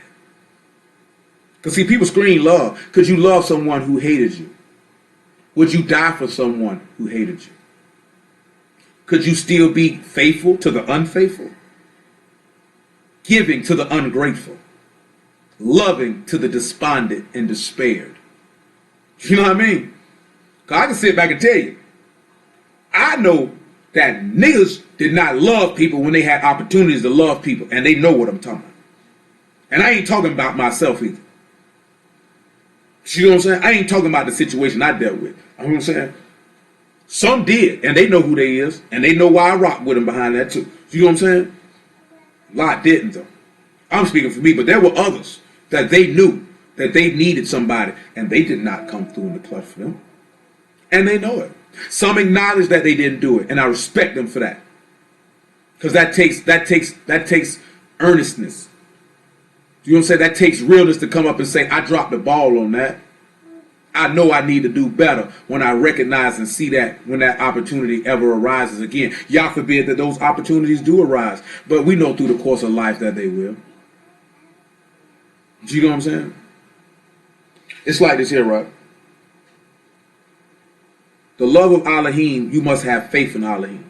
And then therefore you must keep his words. And when you keep his words, it's nothing to show love unto others. But what is love according to this book? Think on that. We'll talk about it on tomorrow. Y'all spare our lives. What is love according to this book? And don't tell me it's just keeping his commandment, because that's too general. Because we know that. But what is love according to this word? What is it? What is it? What does the book say it is? And do you show it? Because if you don't show it, shut your mouth. Don't tell somebody to do something you ain't doing. Because now you're a hypocrite. You know what I'm saying? Now you're a hypocrite because you don't show love. Because that's what he said the fruit of the Ruach is love. You got to love Alahym before you love anybody else. How you going to love somebody else before you love Yah? You around here sinning and doing all manner of wickedness in the dark. Talking about you love somebody. Sit your lamb out now somewhere. People out here lying every day. And I'm going to show you where the master told them they were bold-faced liars. Where the joy at? Where your shalom at? Why you ain't destroyed the authority attached to chaos? Why sin still reigning in your mortal body? Where the long suffering at? Where the gentleness and the goodness and the faith at? Where's the self-control? Where's the humility at? These are the things that are the deep things of the Ruach. That was in the Ruach. That what the book say. So he say a natural man can't understand those things. So a natural man wouldn't know the love of Alahym when he saw it. So therefore when he see it, he'll tell a nigga he don't love like they did the master. Niggas showing themselves they the children of those who killed him. Because you don't know y'all. It's too many people professing to know a man they don't know. That's just pissing me off. It's making me sick. I'm tired of people false flagging on my father's name. I'm tired of people false flagging on my master's name. I'm tired of people claiming my forefathers, Abraham, Isaac, and Jacob. And I'm tired of these women claiming my foremothers, Sarah and Rachel, and you don't represent them. That junk making me hot. Keep them people name out. Keep the people name off of you. If you ain't going to live up to them people's names, then keep them out your mouth and stop naming yourself after them then. Let's keep it 100 then. Let's keep it 100 then. If you're going to screen these people, then exhibit their behavior in faith. If not, shut your mouth till you can do it. Stop fronting. That's all these people do. They show much love with their lips. Their hearts far from this man. That's all we do is love with our mouth. Ain't no action behind it. Just fake and flawless. That junk is despicable.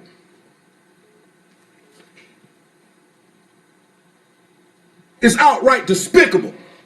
And I'll go to them 3 verses where that man tell you that all we do is love with our mouth. With the action behind it though. He said, let us not love in word, but in deed and in truth.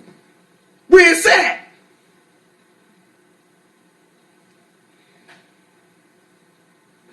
How many of y'all can love somebody who do you wrong day in and day out?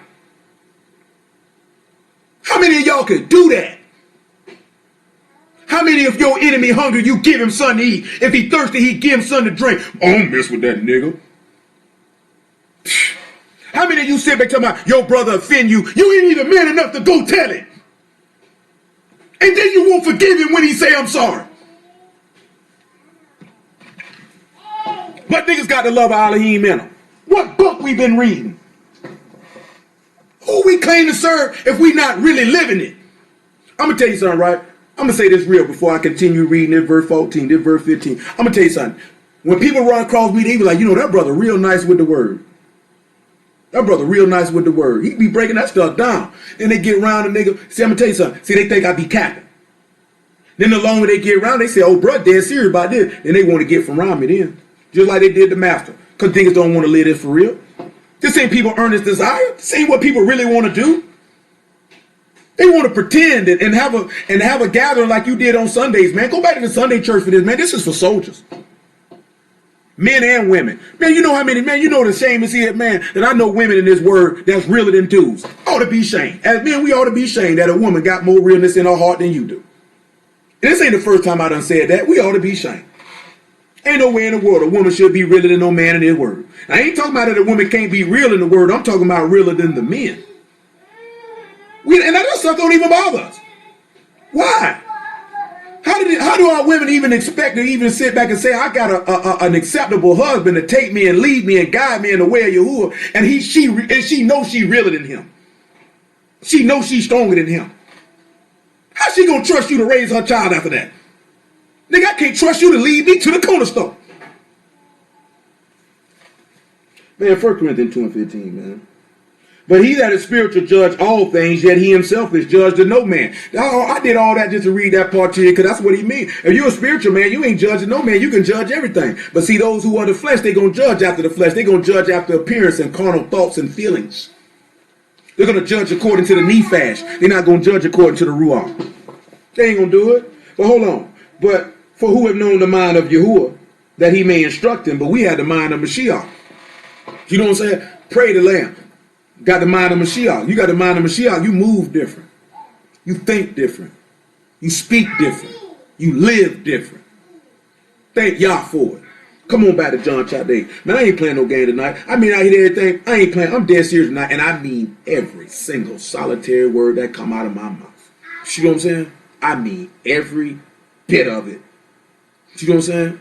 Every bit of it, I mean it. I mean it. I say it because I love you. I love all my people. I love my people enough to tell them the truth. I love them enough to tell them what they need to hear and not what they want to hear. I love you enough to keep it real with you. You know what I'm saying? That's what a real friend do. They keep it real with you. They're not going to inflate your ego. They're not going to tell you what you want to hear and make you feel good about yourself. That's not a friend. That's an enemy. Kisses of an enemy are deceitful. That's what the book say. John chapter 8, right? Verse 17. Listen what he say. It is written in your Torah that the testimony of two men is true. I am one that bear witness of myself, and the Father that sent me bear witness of me. They said unto him, where is thy father? Yahushua answered, you neither know me. This is what he told them. You don't know me, nor my father. If you had known me, you should have known my father also.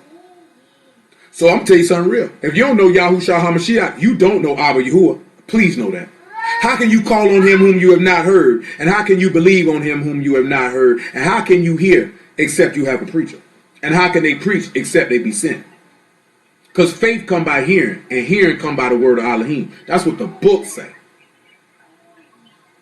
See, the world has not known this man. That's why we read that in Corinthians. He was leading up to this. The world don't know him. He said he came into his own, and his own received him not, because they didn't know him. So all they had to say was negative and evil things about him and plot on his death.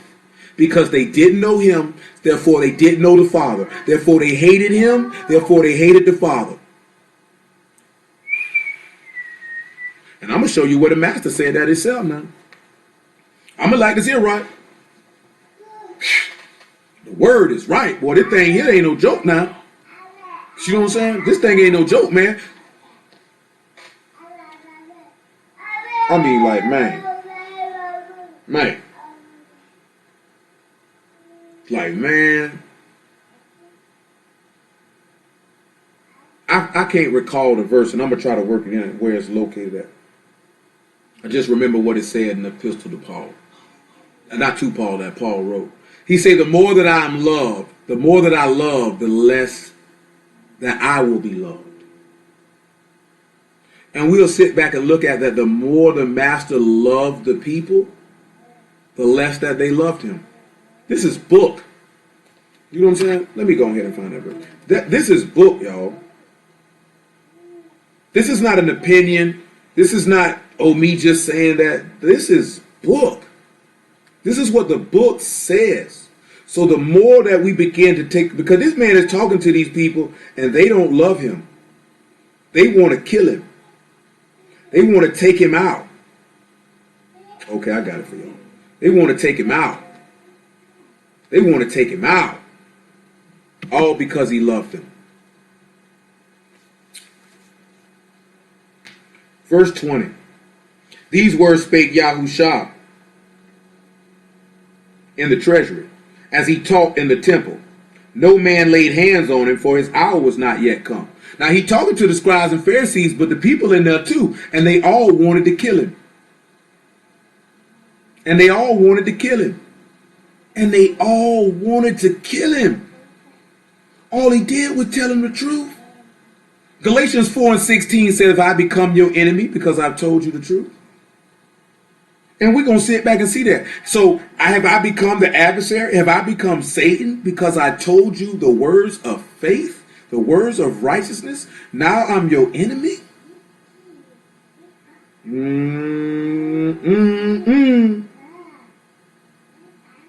Listen what he say. Then said Yahushua unto them, I go my way, and ye shall seek me, and ye shall die in your sins. Whither I go, you cannot come.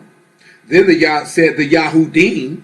Now it switched now. It's the Yahudym talking to him. Will he kill himself because he say, whither I go, you cannot come?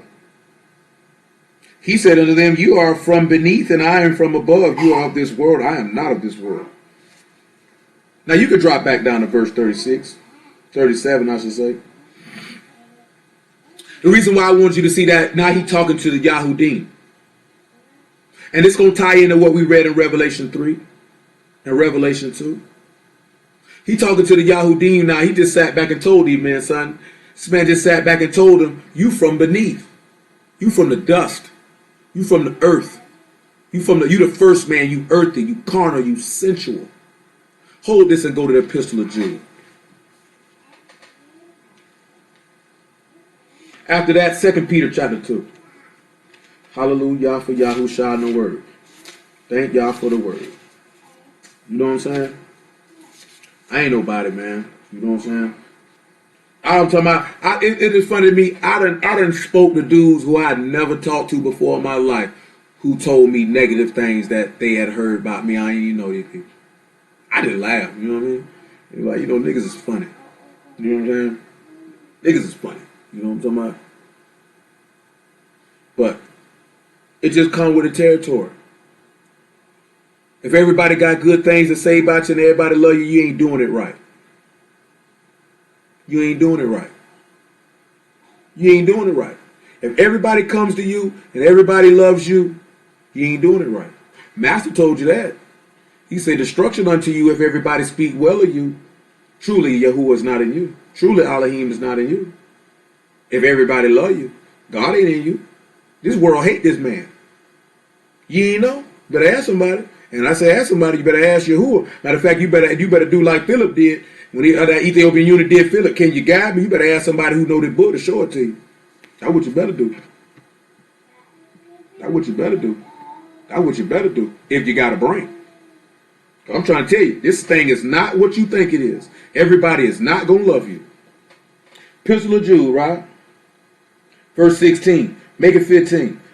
Epistle of Jude 15 after that, 2 Peter chapter 2, probably about verse 5. Listen what it says.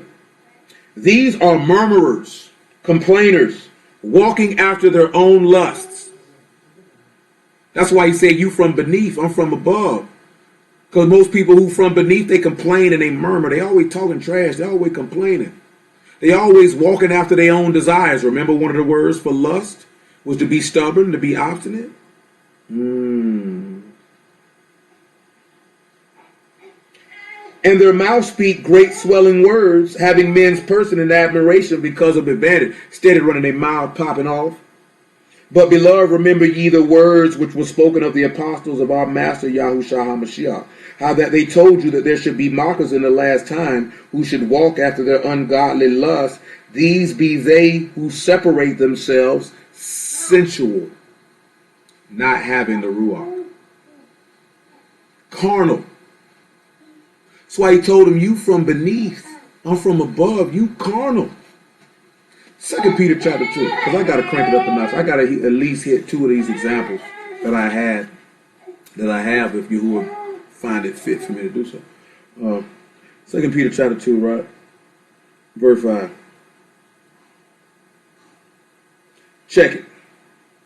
And he spared not the old world, but saved Noah for the eighth person, a preacher of righteousness, bringing in the flood upon the world of the ungodly, and turning the cities of Sodom and Gomorrah unto ashes, and condemned them with an overthrow, making them an example unto those that should live ungodly, and delivered just Lot, vexed with the filthy behavior of the wicked. Come and tell you, if you're a righteous individual, behavior of wicked people will vex your spirit. It will irk you. Especially those who profess to be of the household of the faith. It will irk you. It will irk you greatly. I ain't forgot about that crown I told you about. Yahuwah willing, we probably end with it. For the righteous man dwelling among them in seeing and hearing vexed his righteous soul from day to day with their unlawful deeds.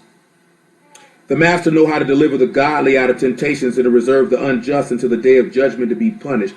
But chiefly them that walk after the flesh and the lust of uncleanness despise government, so they despise authority. Presumptuous are they, self-willed. They are not afraid to speak evil of dignities. They're not afraid to speak evil of the things that are right. They're not afraid to open their mouth.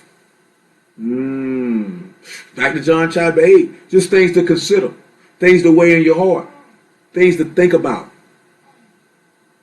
Because at the end of the day, my hope desires that all of us be saved.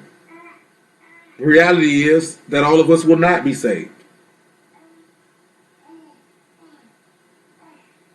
But I hope you make it.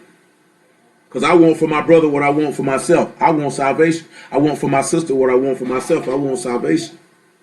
So I will want that for you. But I can't make you want it though. John chapter 8 verse 36, right? 37. He said, I know that you're Abraham's seed, but you seek to kill me because my word have no place in you. Pause. Because I said it and I'm going to get it. Psalm 78.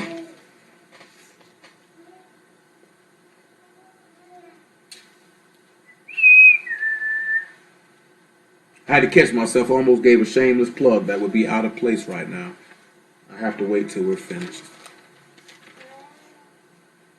It ain't nothing I'm selling. It ain't nothing directly with myself, but I almost did that. I was just thinking about that. Psalm 78,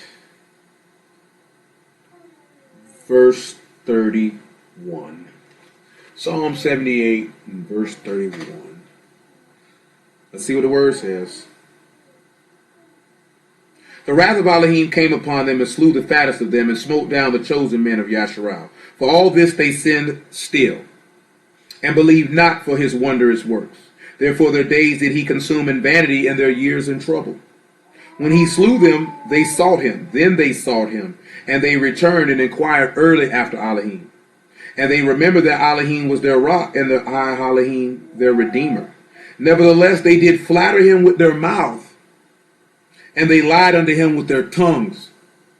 For their heart was not right with him, neither were they steadfast in his covenant. Come on back to John chapter 8. I read that for a reason, to sit back where you can sit back and see what this man state that. And Brother 614, make sure that you remind me in some form or fashion, whether it be on Instagram, Facebook, or on the YouTube channel. I don't know if you got my phone number or not. Or remind me to type it up there to resubmit that question you asked that you was like I didn't have to answer right then in case I forget. So please remember to do that for me, please, so that that information that you're seeking after, I can get that to you. John chapter 8, verse 37. I know that you are Abraham's seed, but you seek to kill me because my word have no place in you. See, I remember to read that because the people flatter with the mouth. You know, Titus 1:16 said they profess to know Alahym, but in works they deny him, being abominable and disobedient to every good work, reprobate. Because we're professing to know the man, and we're loving this man with our lips, but his word don't have no place in us because it's not taking a hold of us and transforming us, and we're not becoming him. He said, I speak that which I've seen of my father, and you do that which you've seen of your father. Then answered and said unto him, Abraham is our father. Yahushua saith unto them, if you were Abraham's children, you would do the works of Abraham. But now you seek to kill me, a man that have told you the truth, which I heard of Alahym. This did not Abraham? Yahushua said unto them, you do the deeds of your father. Then said they to him, we be not born of fornication. We have one father, even Alahym. Yahushua saith unto them, if Alahym were your father, you would love me, for I proceed forth and came from Alahym. Neither came I of myself, but he sent me. Why do you not understand my speech? Even because you cannot hear my word. You know, it's funny that sometimes people be like, they don't understand what I be talking about. The master telling you why. He said, why do you not understand my speech? Because you can't hear my word. They couldn't understand him. Why? Because he said his word didn't have no place in them.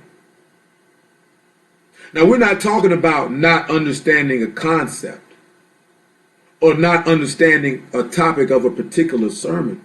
We're talking about not understanding the word as a whole. You know, the book says a good understanding have all those that keep his commandments. And this is his commandment, that we believe on his son, Yahushua HaMashiach. What does that mean to say you believe on Yahushua? My people know, who are familiar, who are around all the time, is to believe on him as the scripture have said. But how many people actually really believe on him as the scripture have said? How many people actually believe that? It's the next thing he says. Ye are of your father the devil, and the lust of your father ye will do. He was a murderer from the beginning, and abode not in the truth, because there is no truth in him. When he speak a lie, he speak of his own, for he is a liar and the father of it. Remember, he said he'll make you the synagogue of Satan, which say you are Yahudym, and you are not. He is telling these people to their face they are not Yahudym. Why do you think? Because he mentioned the first Yahudym. He mentioned Abraham. And we're going to deal with that. We're going to deal with that. He's saying, because I tell you the truth, you believe me not. Which of you convince me of a sin? And if I say the truth, why do you not believe me? He that is of Alahym hears Alahym's words. You therefore hear them not, because you are not of Alahym. Then answered the Yahudym and said unto him, say we not well, thou art a Samaritan and has a devil. Well, they went so far to say he was a mixed breed.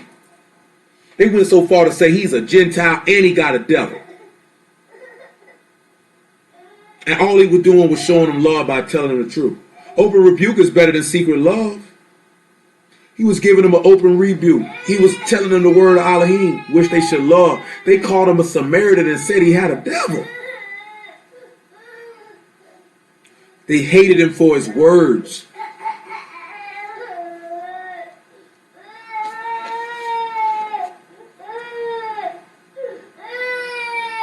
Yahushua answered and said, I have not a devil, but I honor my Father, and you do dishonor me. I seek not my own esteem. There is one that seek and judge. Truly, truly, I say unto you, if a man keep my saying, he shall never taste death. Never see death, my apologies. Then said the Yahudym unto him, now we know that thou hast a devil. Abraham is dead and the prophets, and thou say, if a man keep my saying, he shall never taste death. Art thou greater than our father Abraham, which is dead, and the prophets are dead? Whom make thou thyself? Yahushua answered, if I honor myself, my honor is nothing. It is my Father that honor me, of whom you say that he is your Alahym. Ye have not known him, but I know him. And if I should say I know him not, I shall be a liar like unto you. But I know him, and I keep his sayings. This man just sat back and told these people, I know him. And he said, if I didn't know him, I'd be a liar like you niggas. Now remember, he said in Revelation 3 and 9, those that say they are Yahudym and are not, but do lie. To profess that you are Yahudym is to profess that you know the living Alahym. Let's see that. Genesis chapter 15 and verse 6. And after that, Genesis chapter 25. And after Genesis chapter 25, Deuteronomy chapter 10 and verse 16. And after Deuteronomy chapter 10, I'm going to reiterate these things. I'm going to give y'all time to write them all down so I can do it smooth. So let me repeat it again, and I'm going to say it a little slow. Genesis chapter 15 and verse 6. Genesis chapter 25 and verse 1. Deuteronomy chapter 10 and verse 16. Hosea chapter 10 and verse 12. Jeremiah chapter 4 and verse 1. And Yahushua son of Nun chapter 5. So let's deal with Genesis chapter 15. I'll say it again. Genesis chapter 15 verse 6. Genesis chapter 25 verse 1. Deuteronomy chapter 10 verse 16. Matter of fact, Deuteronomy chapter 30. Jeremiah chapter 4 verse 1. Hosea chapter 10 verse 12. And Yahushua son of Nun chapter 5. The new selection to be put in that was Deuteronomy chapter 30. So for those who are of a pure mind, we will stir up your pure minds by way of remembrance, by touching these particular things. And after we run down these particular things, then we will begin to see the hatred that the righteous will suffer from the hands of the wicked, and how it will be your own people who will kill you. But I had to lay down the groundwork and framework of a couple of things before we got there. You know, before you build a house, you got to lay down a foundation. So we had to lay down a foundation of some of the things that was in my mind to deal with, to establish that it was the Yahudym who he was talking to. It was the Yahudym who he told were of the devil's house, because they didn't believe the word, and because they were sinners, and because they professed to know a man but do lie, so that you can see that Revelation 2 and 9 and 3 and 9 were referring to those who were professing to be Yahudym, but they really were not. And that's why we looked at all of these things, because I'm going to tell y'all something. Just because this was said to me, you know what I'm saying? And I thank the Lamb that he gave it to me to have that ability to do so. To effectively impart a spiritual concept, you have to have a thesis. And then you have to, and of course along the lines of expounding upon your thesis, you hit ancillary parts along the way, which is really to bring in the form, the complete wholeness and formness of the thesis, to where you get to your conclusion of your thesis, to make it a complete whole story, so that you can actually understand the concepts that are given. Many men who preach the word fail at this miserably. They have a thesis and they throw out random precepts, and then they thinking that they've done something, when in actuality you have done nothing but bored people for 2 hours, and they feel like they can't get that time back.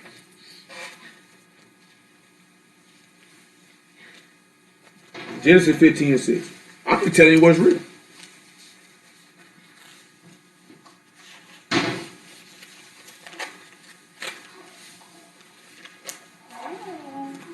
Genesis 15 and 6, right? And he believed in Yahuwah, and he counted it to him for righteousness. Now, of course, you know, I have to have an interjection. Romans chapter 4. And then after Romans 4, we will go to Deuteronomy 10. Or Genesis 25. The reason why we read that is because Abraham believed. So because Abraham believed, this is the beginning of the step of becoming a Yahudym. Because this is what made him righteous. Not his flesh, not a circumcision of his penis, but a circumcision of his heart. Very, very important. Romans chapter 4, verse 9. Come this blessedness then upon the circumcision only, or upon the uncircumcision also? For we say that faith was reckoned to Abraham for righteousness. How was it then reckoned when he was in circumcision or in uncircumcision? Not in circumcision, but in uncircumcision. He received the sign of circumcision, a seal of righteousness of the faith which he had, yet being uncircumcised, that he might be the father of all them that believe, though they be not circumcised, that righteousness might be imputed unto them also. And the father of circumcision to them who are not of the circumcision only, but who also walk in the steps of that faith of our father Abraham, which he had, being yet uncircumcised. For the promise that he should be heir of the world was not to Abraham or to his seed through the Torah, but through the righteousness of faith. So one of the steps of professing to be a Yahudym is faith, and actually walking in the footsteps of our blessed father Abraham. So you can't tell me you Abraham's seed and you don't believe the word, because that man said if you were Abraham's seed, you do the works of Abraham. Abraham believed the word. He believed the promise. And he strove after that promise. Let's see how he did that. Genesis chapter 25. And after Genesis chapter 25, James chapter 2. Because you know I got to add something extra to anything that we call for. You know we ain't going to keep it that simple. You ought to know me better than that by now. Praise y'all for the word, though. Genesis 26, my apologies. This is not 25. It's 26 and 1. That is my fault. Error on me. That's on me. 26 and 1. There was a famine in the land besides the first famine that was in the days of Abraham and Isaac, and went Amalek, king of the Philistines, unto Gerar. And Yahuwah appeared unto him, saying, and said, Go not down into Mizraim, dwell in the land which I shall tell of thee, sojourn in this land, and I will be with thee, and will baruch thee, for unto thee and unto thy seed will I give all these countries, and I will perform the oath which I swear unto Abraham thy father. And I will make thy seed to multiply as the stars of Shamahim, and I will give unto thy seed all these countries, and in thy seed shall all the nations of the earth be baruched, because that Abraham obeyed my voice, and kept my charge, my commandments, my statutes, and my laws. So because of this faith, that faith caused him to obey. Let's see if James chapter 2 back us up on that.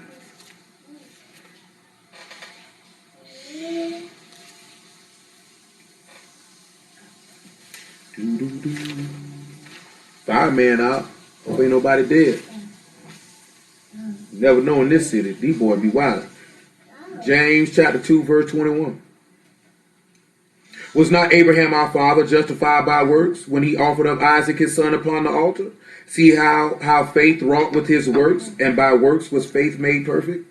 And the scripture was fulfilled which saith, Abraham believed Alahym, and it was imputed unto him for righteousness, and he was called the friend of Alahym. You see then how that by works a man is justified, and not by faith only. See, Abraham took and amalgamated and brought together the belief and the obedience to the belief. This is the hallmark of a Yahudym. It's the hallmark of circumcision of the heart. This is the hallmark of the righteous. Excuse me. Deuteronomy 10 and 16, because I got to crank it up a notch. It is 10:18. Deuteronomy 10 and 16. We still have Deuteronomy 30, Jeremiah 4, Hosea chapter 10, Yahushua son of Nun chapter 5. Praise Yah for the word. Deuteronomy 10 and 16 though. Circumcise therefore the foreskin of your heart, and be no more stiff-necked. So what could this mean? Well, this can only mean one thing. You would stop being rebellious when you circumcise the foreskin of your heart. And you would cast away from you all your transgressions whereby you have transgressed. And you would cast away from you iniquity, so iniquity would not cause your ruin. And you would make you a new heart and a new ruach, which means you would be born again, which means you would no longer be consistently going against the word of Alahym, but you would seek to the word of Alahym to keep it, as your father Abraham did.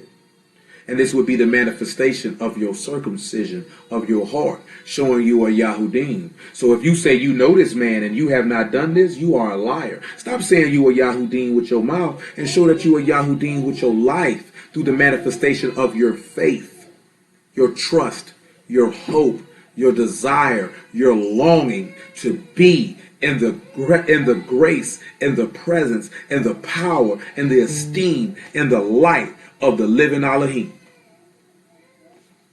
Deuteronomy 30. Is that Lizzie? Yeah, that's Lizzie.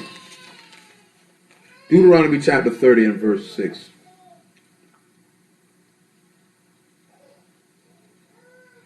Pause. Deuteronomy 30 and 1. It shall come to pass when all these things are come upon thee, the baruching and the curse, which I have said before thee, thou shalt call them to mind among all the nations whither Yahuwah the Alahym have driven thee. See, right now as we're in this captivity, we're calling to mind the blessing and the curse. The curse is death. The blessing is the Ruach HaKadosh. The wages of sin is death. The gift of life, the gift is eternal life through our master Yahushua HaMashiach. That's the blessing and the curse. Romans 6 and 23 telling you about the blessing and the curse. You're supposed to be calling this to mind right now. You're supposed to be considering that I need to circumcise my heart. I know it seems like we ain't talking about nothing.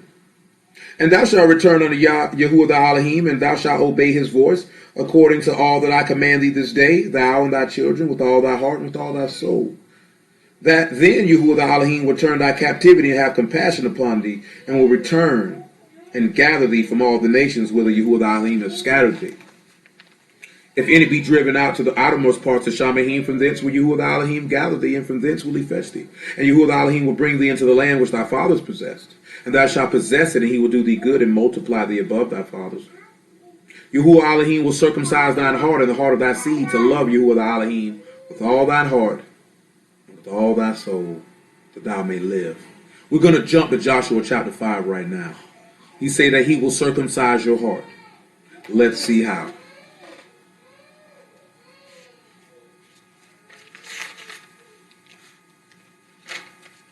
Joshua chapter 5.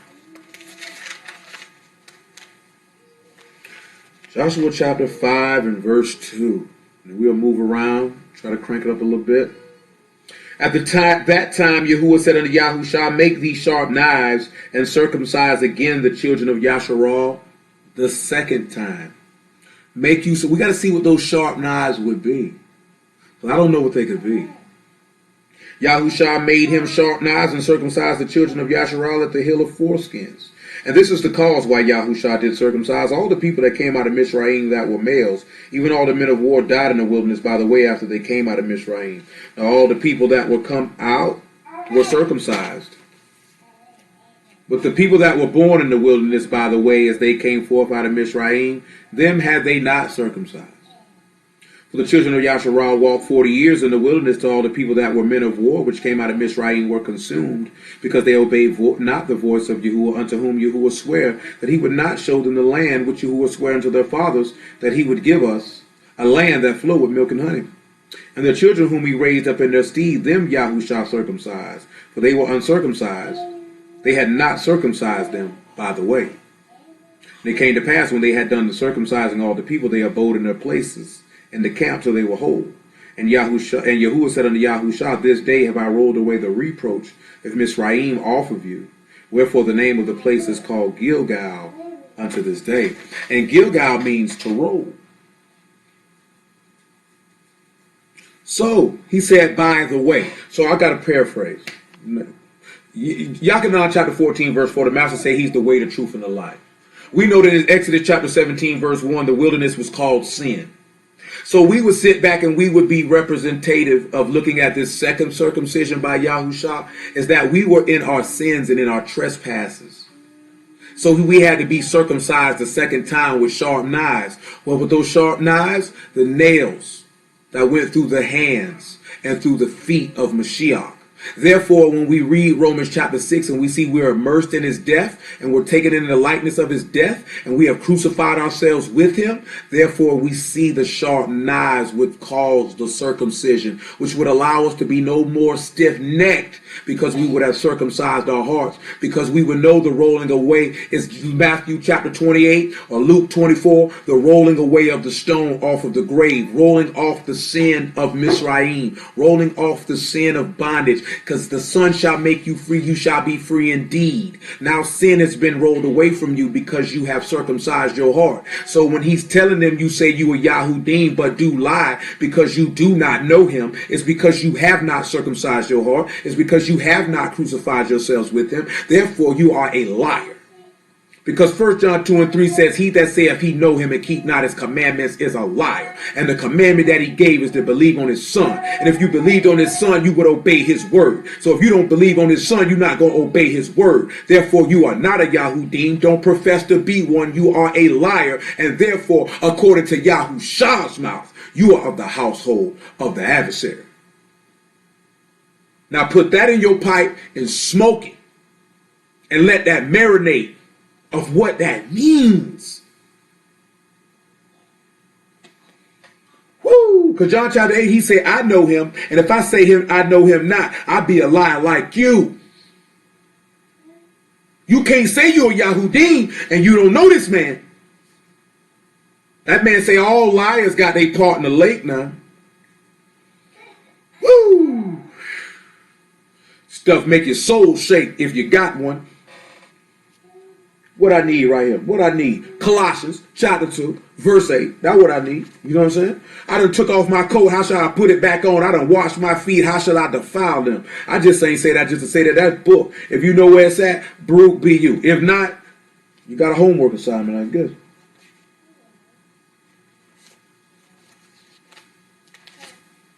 Colossians 2, man. Make it 10. Make it 11. Colossians 2 and 11. Let's get it. 2 and 11. And whom also you are circumcised with the circumcision made without hands. and the putting off of the body of the sins of the flesh. Remember the rolling, the removing, the renewing, putting off the old man. When you put off the old man, those who remain in the old man will despise you. And putting off the body of the sins of the flesh by the circumcision of Mashiach, buried with him in immersion, wherein also you are risen with him through the faith of the operation of Alahym, who raised him from the dead. And you, being dead in your sins and the uncircumcision of your flesh, have he quickened together with him, having forgiven you all trespasses. Now again, that's taking you right back to what we were talking about with Abraham. And it's also showing you that we were in our uncircumcision in the flesh. Not necessarily in our penis, but in our heart. Our hearts weren't right. He had to roll that reproach up off of us. Jeremiah chapter 4. I think the only other thing we got is Hosea 10. Hosea 10 the only other one, right? Yeah. That's the only other one. Jeremiah 4. 4 and 1. Jeremiah 4 and 1. If thou wilt return, O Yasharal, saith Yahuwah, return unto me, and if thou wilt put away thy abominations out of my sight, thou shalt not remove. Thou shalt swear, Yahuwah, live in truth, in judgment, and in righteousness. And the nations shall baruch themselves in him, and in him shall they esteem. For thus saith Yahuwah to the men of Yehuda and Jerusalem, break up your fallow ground, and sow not among thorns. Circumcise yourselves to Yahuwah, and take away the foreskins of your hearts, ye men of Yehuda, inhabitants of Jerusalem, lest my fury come like fire, and burn that none can quench it, because of the evil of your doings. Matthew chapter 13. Before we go to Hosea. Matter of fact, Hosea 10 now, and then Matthew 13. Notice that he told you to break up your fallow ground and to sow not amongst the thorns.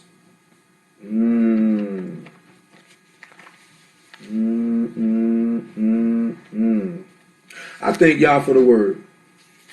You know, I never thought, man, that I would be so deeply entrenched in this man's word as I am at this very moment. Never would have imagined that in my entire life. I ain't even talking about no preaching either, yo. I'm talking about being entrenched in it. Being wholeheartedly sold out to it. You know what I mean? It's amazing to me, you know what I'm saying, how this man worked. It's amazing to me, you know what I'm saying? And it's amazing to me how he brings people together for the purpose of his esteem and his word. Like, you know, because there's been a certain conversation, and I'm not finna go into no details.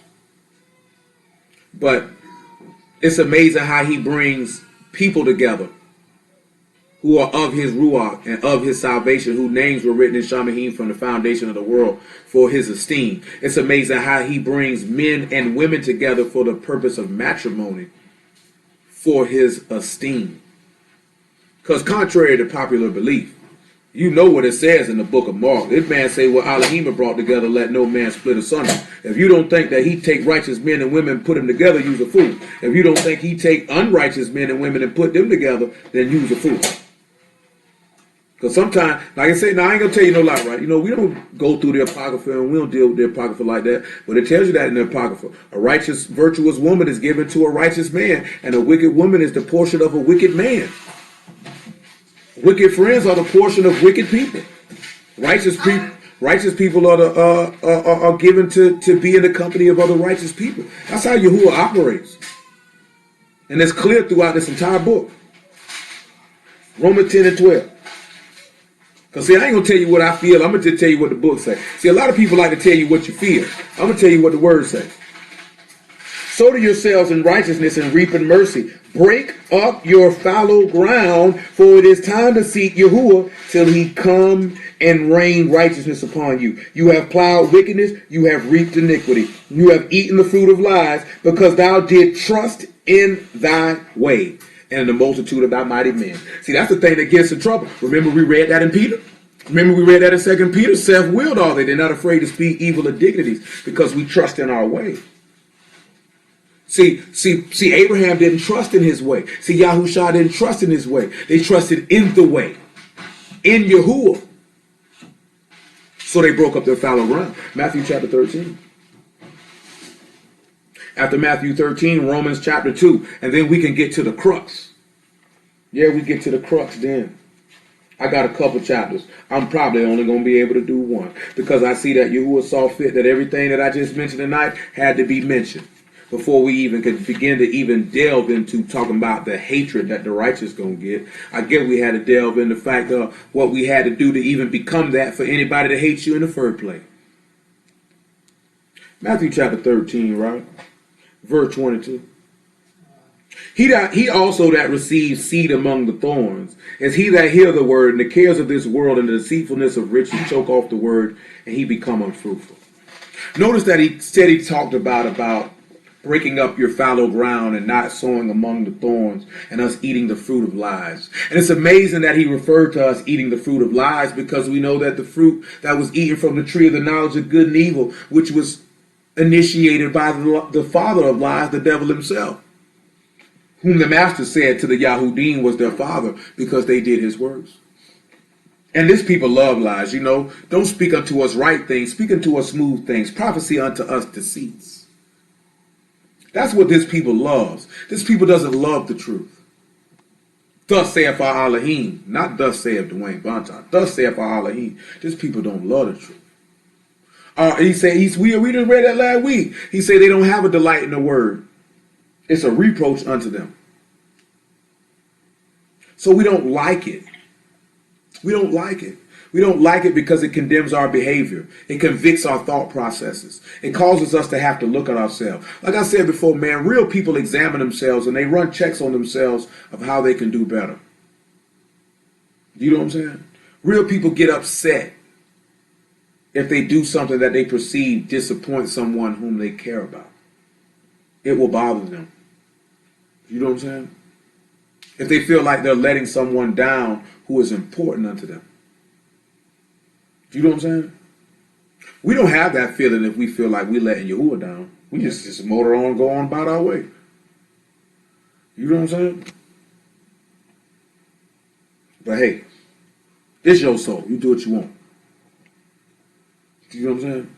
Because one thing for certain and two things for sure. I can't regulate and control nothing that any man does. I can only regulate and control myself. I can't make you obey the word. I can't make you believe the word. Nor would I even go about to the point of frustrating myself to even to get to, you to attempt to keep it. Because that would be retarded. You know what I'm saying? But we have to have some self-accountability, some self-responsibility for our actions and the things that we say and the things that we do. Because that's the only way that you're going to mature and grow in the word is to be accountable, or to accept anyone else who would hold you accountable for doing things that are not proper. Anything that goes on, the first thing that we should sit back and assess it is we should ought to want to judge it according to what the word says and not according to how we feel. Because your vain opinion means absolutely nothing. Let Alahym be true and every man be a liar, that thou might overcome that when thou art judged, and thou might be justified in thy sayings. You can't be justified by your own words. You know what I'm saying? You got to be justified by the words of Alahym. Do we justify our behavior and our doings with the word? I'm not talking about manipulating the word to make yourself look like you're correct. I know some people feel like, oh, he'll just do that just to justify what he's doing. If that's how you feel, nigga, I mean, I don't care. Do you know what I'm saying? Because I say that in the terms of is, if you have to go overboard to convince someone that you are correct, it's because you know that you're not and you don't believe it. As I said before, you're trying to convince yourself. When you're secure that you are doing the right thing, then you may say it once or twice and you're done with it. You don't care if that person believes you or not. You're not gonna do that.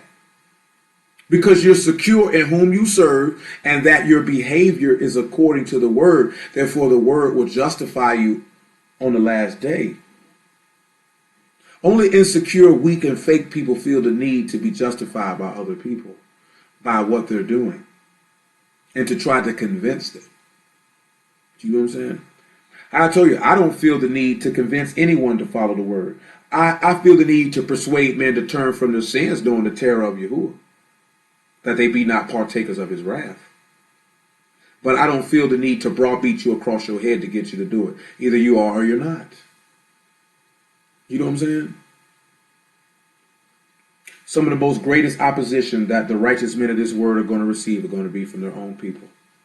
You need to understand and know that. Romans 2 and 25, and we can get to that. Get you Psalms 38 after this Romans chapter 2. Get you Psalms 38. Get you Psalms 35. Psalms 38 and Psalms 35. And then we'll get, and you can put your hand on Luke chapter 10 as well. And 2 Corinthians chapter 12. Because and Psalms 34. Get you Psalms 30 or 37. Get you Psalms 35, 37, and 38. Now, I ain't gonna tell you no lie. I may not go in precepted line on line every one, but I will reference where some of this stuff is at because we're getting long. It's 10:37. So we're gonna get to the point where you see the opposition from the wicked. So just bear with me though. But we need to read this Romans 10, 2 and 25. Cause I started a little late. I ain't started till about 9:15.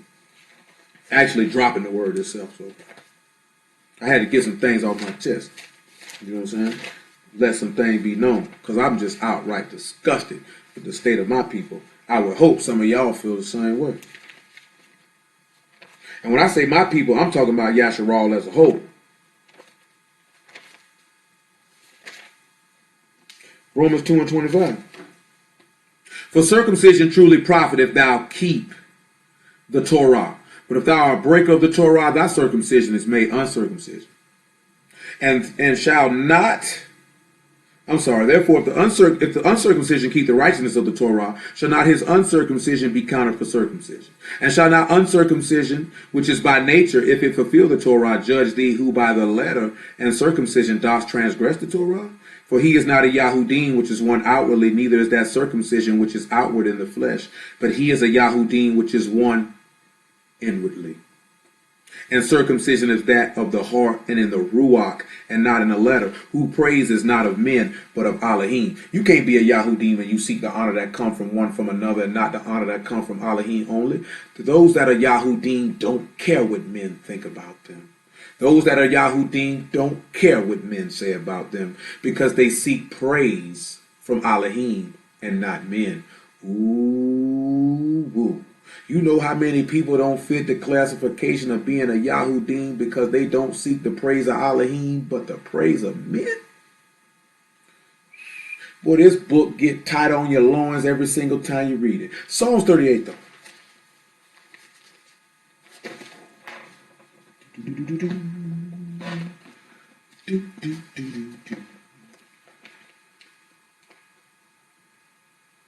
Oh yeah, Proverbs 29 and 10 while you're at it. Just put that on deck. Psalms 38, right? Verse 10. You know what I'm saying? Make it 9. 8. Psalms 38 and 8. We're gonna hold Psalms 35. And Psalms 34. I will wait. We got Psalms 35. I might get Psalms 36 because all this stuff is back to back. You know what I mean? And Psalms 37. So just make sure you just keep your fingers on 35, 36, and 37, and we'll see what we'll get in the midst of that. But we in Psalms 38 right now, verse 8. I am feeble and sore broken. I have roared by reason of the disquietness of my heart. Yahuwah, all my desires before thee, my groaning is not hid from thee. This is a Mashiach praying in the garden in Matthew chapter 26. Is what this is referring to. My heart pant, my strength fail me, which is why the Malachim came to strengthen him, because his strength was failing him. Luke 22. As for the light of my eyes, it is also gone from me. My lovers and my friends stand aloof from my sore, and my kinsmen stand afar off. Come on to Matthew 26 so you can see that. Hold on when you sit back and look at his kinsmen, right? You know, now I'm going to just tell you, Hebrews chapter 2 says what? He that sanctifieth, for he that sanctify all are one, for which cause he's not ashamed to call them brethren. So this is referring to the apostles when they said it's the kinsmen. When they say that they were aloof, they didn't really care. They weren't really concerned with what he had going on, that he was about to die. They were standing aloof from his sword. His lovers and his friends, they were sore. His kinsmen, they were afar off. They weren't nowhere near him. They weren't nowhere around him. They had done forsook him. Not only is that they standing afar off while he was praying, but they forsook him. They ran from him in the end. In the end, they left him. And we'll come to Luke chapter 23, about verse 44. After this, Matthew 26. Yeah, that'll work.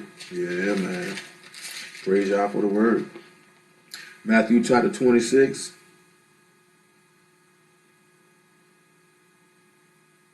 Verse 36. Then come Yahushua with them unto the place called Jethamain, and said unto his disciples, Sit ye here while I go and pray yonder. He took with him Peter and the two sons of Zebedee, and began to be sorrowful and very heavy. Then saith he unto them, My soul is exceedingly sorrowful, even unto death. Tarry ye here and watch with me.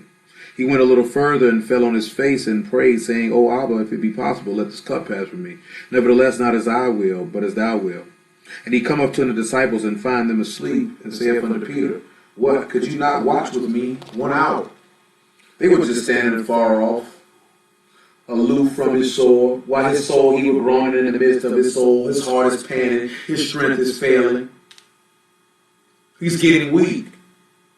And where were his friends? Nowhere to be found. Luke 23 and 44. And I say that to sit back and say that becoming a Hamashiach can be very, very lonely. Because people will begin to not necessarily understand your suffering, understand your afflictions, and may not necessarily be with you. See, when you're not in the Mashiach, you have all type of people around you, man. Everybody loves you. You know, you're a great guy. You know, you like for the party. But when you actually walk with him, you don't really have that many people with you. So those who actually, when you don't have that many, those that are, you try to keep them as close as possible. You know, most men naturally, I don't have really word for that. They'll lean, which that's what she should do because she would be a help me. They would lean on their wives to sustain them. That's where the love of a virtuous woman come in at. When you have to deal with that, it gives them the strength and the rest and the shalom that they're desiring because of what they got to endure, what they got to carry. 24, 23, and 44. And it was about the 6th hour, and there was darkness over all the earth until the 9th hour. And the sun was darkened, and the veil of the temple was rent in the midst. And when Yahushua cried with a loud voice, he said, Abba, into thy hands I commend my Ruach. And having said thus, he gave up the Ruach. Now when the centurion saw what was done, he esteemed Alahym, saying, Certainly this was a righteous man. And the people that came together to that sight, beholding the things which were done, smote their breasts and returned. And all his acquaintance and the women that followed him from Galilee stood afar off, beholding these things. And that's funny that they were all afar off, all his acquaintance, all his people, they just stood afar off watching. They were aloof from his soul. We'll see the Hebrew word for aloof because I'm quite desirous to see what it is at this present time. So give me a moment to get that.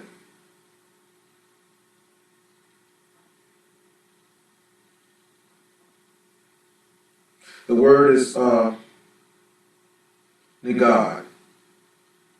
And it just means literally just as far as the front of, from before and in front of, from before the eyes are opposite to, before, against, or in the present, about, a counterpart or a mate, or before your face, or in the view or purpose with prep. But we know in English, aloof just literally means like you're really oblivious, you really don't care, you don't really know what's going on. Going back to Psalm 38. Verse 16 is where we're at. We're not dealing with verses, verse 12. I didn't read verse 12, I'm sorry. They also that seek after my life lay snares for me. They that seek my hurt speak mischievous things and imagine deceits all the day long.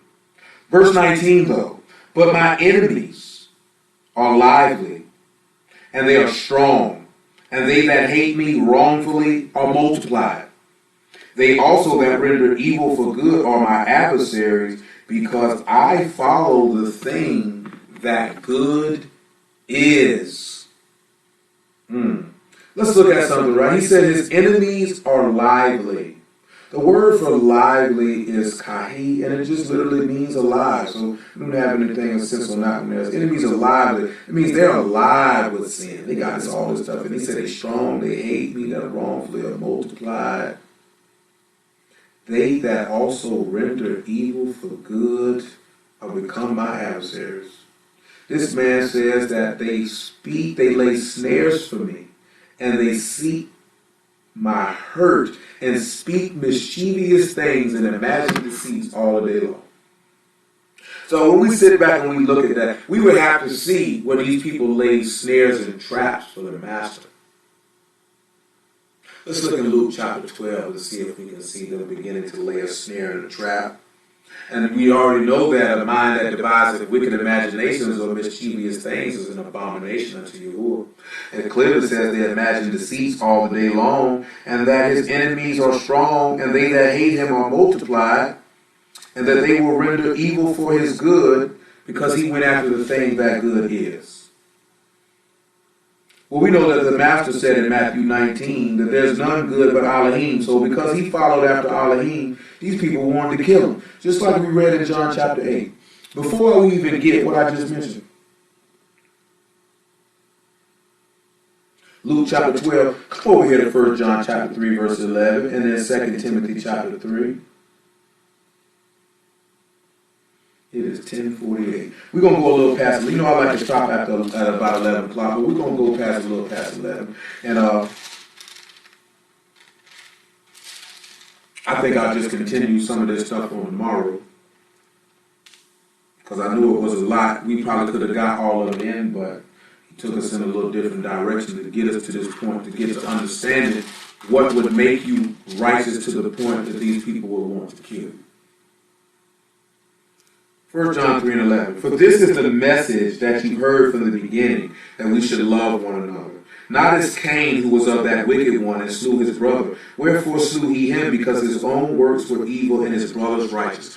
Cain slew Abel because Abel went after the thing that good is. He went after Yahuwah.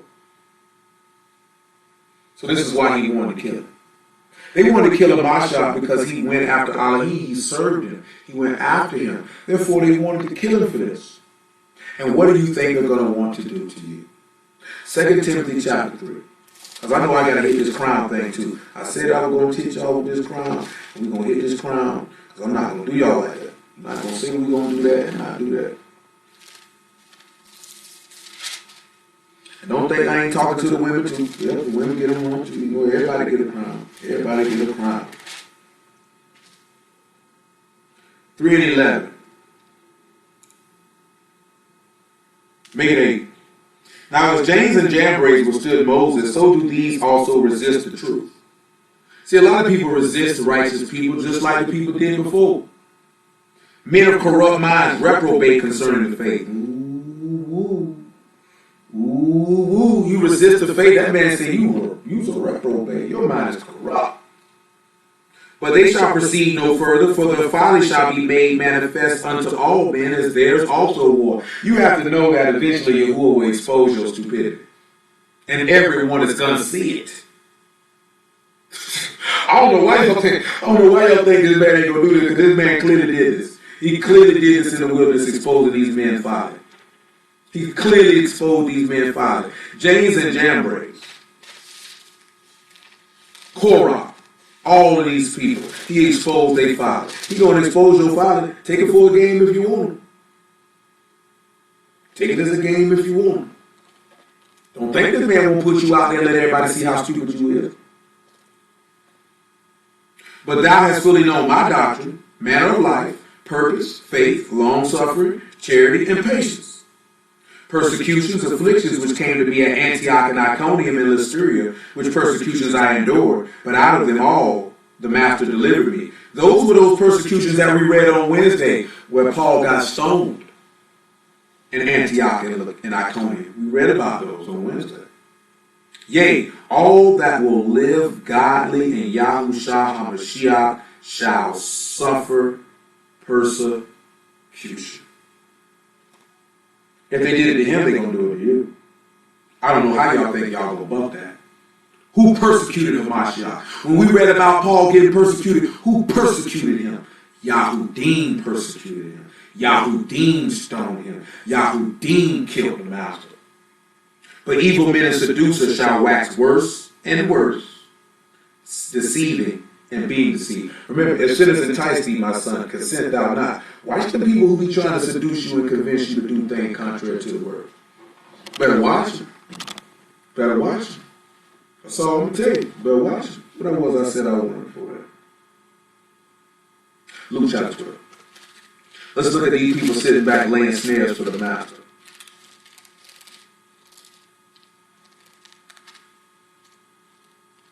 Matter of fact, let's look at Luke chapter 11 first. Let's get us two witnesses of them laying snares for the man. And let's look at how they talk about this man. Let's look at the hate. Let's look at the envy, the jealousy, how they wanted to kill him. He was casting out of Luke 11 and 14, my apologies. He was casting out a devil and it was dumb. It came to pass when the devil was gone out, the dumb spake. And the people wondered. But some of them said he cast out devils through Beelzebub, the chief of the devils. Others tempting him because they're laying a snare, trying to set a trap for him, sought of him a sign from Alahym. But he, knowing their thoughts, saith unto them, every kingdom divided against itself is brought to desolation. A house divided against a house fall. If Hashatan be also to be divided against himself, how shall his kingdom stand? Because you say that I cast out devils through Beelzebub. And if I by Beelzebub cast out devils, by whom do your sons cast them out? Therefore they shall be your judges. But if I with the finger of Alahym cast out devils, no doubt the kingdom of Alahym is come upon you. You know, surely after this man did this, for them to ask for a sign, they were tempting him, trying to lay a snare so they could have a means to accuse him. Do you not realize all the things that they do? That Revelation chapter 12, about verse 11 says that Satan is the accuser of the brethren, and that's all the scribes and Pharisees were doing. Were accusing this man, showing themselves that their father was of the devil. And if you sit around accusing people of doing certain things, that you show yourself that your father is the devil. That's that hurt right there. Ain't that book though? That book though. Book though. Who really is the Father? Is Yahuwah the Father or is Hashatan the Father? Your actions show it. Luke chapter 12, man. I'm going to tell you what the book says. That's all I can do. All I can do is tell you what the book says. You know what I'm saying? It's like, no, we still in Luke chapter 11. My apologies. All I can do is just tell you what the book. We're just moving right along, right? Luke 37, 11 and 37. Luke 11, 37. Luke 11 and 37. Check it. And as he spake, a certain Pharisee besought him to dine with him, and he went in and sat down to meat. When the Pharisee saw it, he marveled that he had not first washed before dinner. He's like, oh man, this nigga ain't washed before he came to eat. This nigga here, man. This nigga here, man. Ready to have something to say about it. And you know, in another place, in Matthew 15, it say, why doth your master not wash his hands before he eat bread? Are we saying that you shouldn't wash your hands before you eat? No, nobody's saying that. Nobody's not saying that. But the master was trying to make a point. He's just trying to make a point. And the master said unto him, now do you Pharisees make clean the outside of the cup and the platter, but your inward part is full of ravening and wickedness? Ye fools, did not he that made that which is without make that which is within also?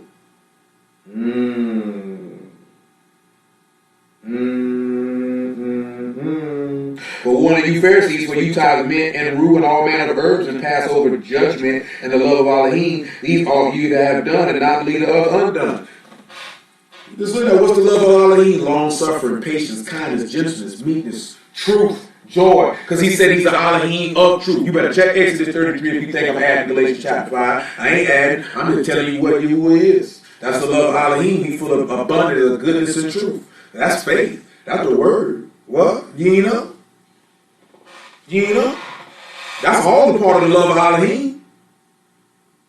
You thought the love of Alahym was just saying somebody you love them, patting on their back. I don't even think we know what the love of Alahym really is. Because if we did, we would know it when we saw it. If they knew the love of Alahym, they would have seen Hamashiach and loved him. Just like he said, if you were Alahym, you would love me because I proceed forth and come from him. They would have loved him, but instead they killed him because they didn't know the love of Alahym, and we don't know it now. Look at what he said, judgment. We don't even judge properly. We judge on how we feel, and we judge with respect to person. So I'm going to tell you something. It's some people that I love dearly, and they know it. If they did wrong, I'm going to say they did wrong. I'm not going to judge it because that's who they is, because then I wouldn't be keeping it 100. And truth be told, they would go off on me if I did that, because they know I wouldn't be keeping it 100, and then I would be slanted because it was them. They're not going to go for that. They're going to hold me accountable and say, "No, bro, you're wrong for that." No, I'm not going for that, because that's how real they are. They're not going to go for that. They know that if they're wrong, that they ought to be told that they're wrong, and they may acknowledge they're wrong before anybody even got a chance to tell them they're wrong. Because I know there's been situations where they done came and asked me, was I wrong in this? And ran the scenario down. Because they were looking at it as maybe I'm wrong, and I need to hear judgment from somebody else to see if I'm wrong. Because if I'm wrong, I need to correct myself and possibly make amends if I offended somebody. You can't get no realer than that. Most people don't do that. But we got the love of Alahym in it though. These are weightier matters of the law. We've been talked about this before. Woe unto you, Pharisees, for you love the uppermost seats in the synagogues and reading in the markets. Woe unto you, scribes and Pharisees, hypocrites, for ye are as graves which appear not, and the men that walk over them are not aware of them. Then answered one of the lawyers and said unto him, Master, thus saying thou reproach us also? And he said, Woe unto you also, ye lawyers, for you laid men with burdens grievous to be borne, and ye yourselves touch not the burdens with one of your fingers. See, it's amazing how people want so many other people to do so many different things, but yet they won't Simon Cyrene, though. They won't bear that cross with you, though. They won't bear their brother burdens, though. But if they do bear their brother burden, it's only ones who they want to bear their burdens. They won't do it for any and everybody. That's not keeping it 100. Woe unto you, for you build the sepulchres of the prophets, and your fathers killed them. Truly you bear witness that you allow the deeds of your fathers, for they indeed killed them, and you build their sepulchres. Therefore also said the wisdom of Alahym, I will send them prophets and apostles, and some of them they shall slay and persecute.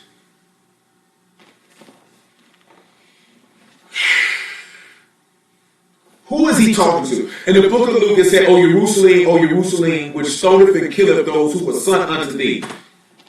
If those who got the word of Yahshua, and we believe Psalms 147, 19 and 20, that he gave the word unto Jacob, and the nations have not known them. And what advantage had the Yahudym? What advantage had the circumcision? Chiefly in every way, because the oracles of Alahym were given unto them. And that the word, the master was not sent unto the lost sheep of the house of Yahshua. And that he gave the word to men to go unto the lost sheep of the house of Yahshua. And that he was sent unto these people, that these are the people who are going to kill these preachers. I understand. I'm going to tell y'all why y'all can't see your own people killing you for the word. I'm going to tell you why you can't see it. Because you've been in captivity for so long that the only people that you have watched kill you are the nations, specifically white people in America. This is what you've seen.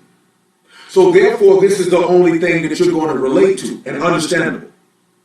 It's understandable. I'm not knocking that. I can see that. I can understand that. It's not an issue. It's not a problem. I can understand that. But now we have to transform ourselves to understanding what the word says. Because when it comes down to the word, yes, the nations will kill us. Yes, they will have a hand in that. That's because they will be serving the beast. They will be serving the serpent.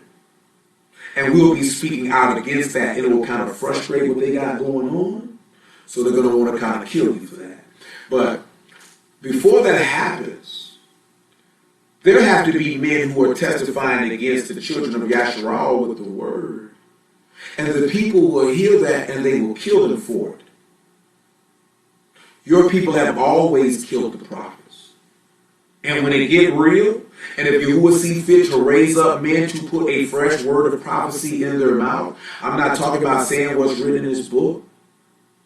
I'm talking about a fresh word of prophecy in their mouth, testifying against them in the name of Yahuwah. They're going to kill them. Look at the two witnesses. Why do they want to kill them? Because they're preaching and testifying against these people, because their deeds are evil. And that's why people end up hating you. And because you haven't seen that, because you thinking that the word is an all-encompassing thing, because that's how it's been made through Christianity. It's for everybody, it's for everybody, go to everybody, go to everybody. But when you turn around and you look at it, and you see what the word is for and who it was for, first, not saying that Gentiles are excluded, but who it is for first, then you have to go to them. And when you go to them, and you begin to bear witness of their wickedness and the wickedness of their fathers, they will hate you, and they will kill you, and they will slay you. It will be someone who looks like you. Those were not heathens that we're about to read, that multiplied themselves and rewarded this man evil for his good. They were bruised. And the only reason why they didn't kill this man themselves is because Passover was coming. Because if Passover wasn't coming, they would have killed him themselves. They would have killed this man themselves. Of course, we know that it was written that that wasn't how it was supposed to go down. But if it wasn't written in that aspect, for him to die on Passover, and it was a regular time, they would have killed him themselves. Because they were already trying to kill him. Let's continue looking at these snares. Because the master is snapping on these dudes right now, you know what I'm saying? That the blood of all the prophets which was said from the foundation of the world may be required of this generation. From the blood of Abel unto the blood of Zacharias, which perished between the altar and the temple. Truly I say unto you, it shall be required of this generation. Woe unto you, lawyers, for you have taken away the key of knowledge. You entered not in yourselves, and them that were entering in you hindered.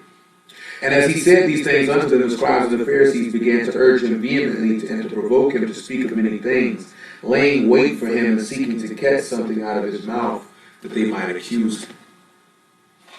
They did the same thing to him when he was healing people. They were trying to lay snares and traps for his life. We read about the mischievous things that they imagined in John chapter 11 and Matthew 26 about them taking counsel to slay him. We also know that they laid the snare using Judas to be the trap to take it. Let's just swing over, because we already in Luke. Let's just swing over to Luke 22. Swing over to Luke 22.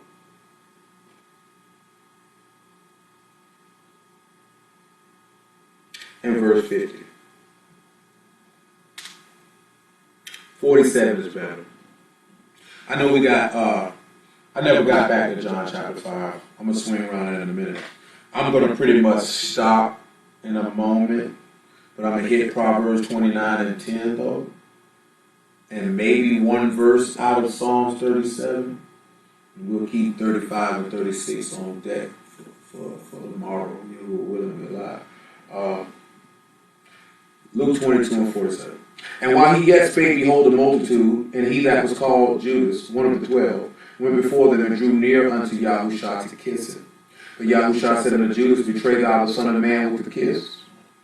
And when they that were about him saw what would follow, they said unto him, Master, shall we smite with the sword? And one of them smote the servant of the high priest, and cut off his right ear. And Yahushua answered and said, Suffer ye thus far? And he touched his ear and healed him. Because you know Peter was ready to get it. Then Yahushua said unto the chief priests and captains of the temple and the elders, which were come to him, Be ye come out as against a thief with swords and staves?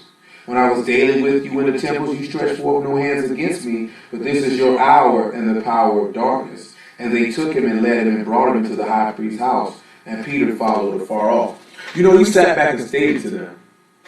Because some of this stuff I want to say for tomorrow, actually examining and going through these Gospels and looking at Mashiach and looking at his character and looking at how he behaved himself, how he spoke, how he moved, and all these things. But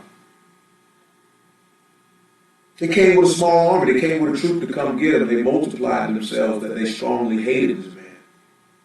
Do you notice as this man was up there on the stage that there were more people screaming to kill him than there were people to say to take him down? Do you not realize that there were people who were afraid to confess this man openly in the synagogues for fear that they would be put out because they loved the praise of men more than the praise of Alahym? I'm going to tell y'all something real because I feel like my master. You go look at John chapter 6 if you feel any different. Start at verse 60. I will not hold anyone. Like no one is obligated to, they got to hear the word from me. If you don't, you know what I'm saying? I'm not going to impart on you and make you feel like if you don't get the word from me, you're going to go to hell or this, that, and the third. I will be honest with you. The type of information that we deal with is rare in the earth, and you're not going to readily find it. You're going to have to do a diligent search for it. I'm not going to sit here and say like it's a million and one dudes popping that off.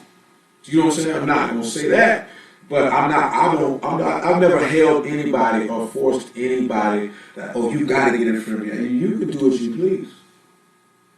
I can't stop you. You're wrong. You know what I'm saying? Do what you feel like you need to do. You want to lead, lead. You want to stay, stay. That's how the master felt. The only thing the master did is he looked at the 12 and those who he chose, those whom he held dear, those who he knew were from Alahym and were Alahym. He sat back and looked at them. Are you going to lead? And we know what Peter said. Nay, thou hast the words of eternal life. Where should we go?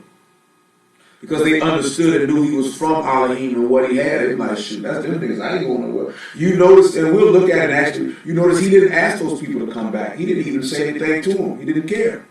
He already knew that they believed not. So for them to depart from him was nothing. I don't think that we really realize how many people stopped walking with this man while he was in the flesh. I think everybody just holds on, followed him. Oh, Jesus, Jesus, Jesus, Yahushua, Yeshua, we love you, we love you, we love you. No, they didn't. What book are you reading? They didn't. That man told him in John chapter 6, you only come around here for the loaves and the miracles and because you were fool. He knew what the people were coming for. They were coming for the food. They weren't coming for the word. They weren't coming for him. And he told them that.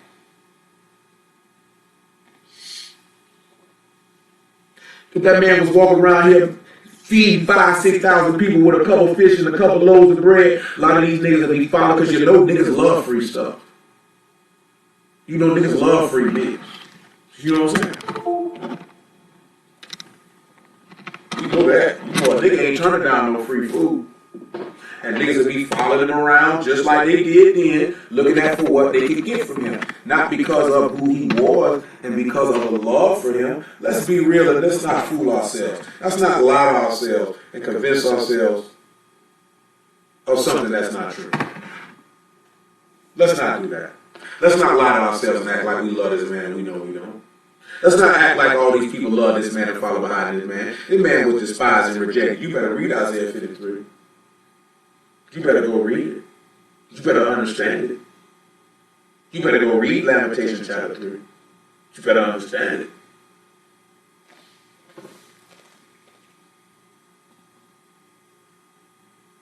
Okay, we're good on that. Proverbs 29 and 10. Psalms 37, I think, 21. Let's get Psalms 37 and 21 first before we read Proverbs 29 and 10. I got to get ready to let y'all go. And I hit this stuff with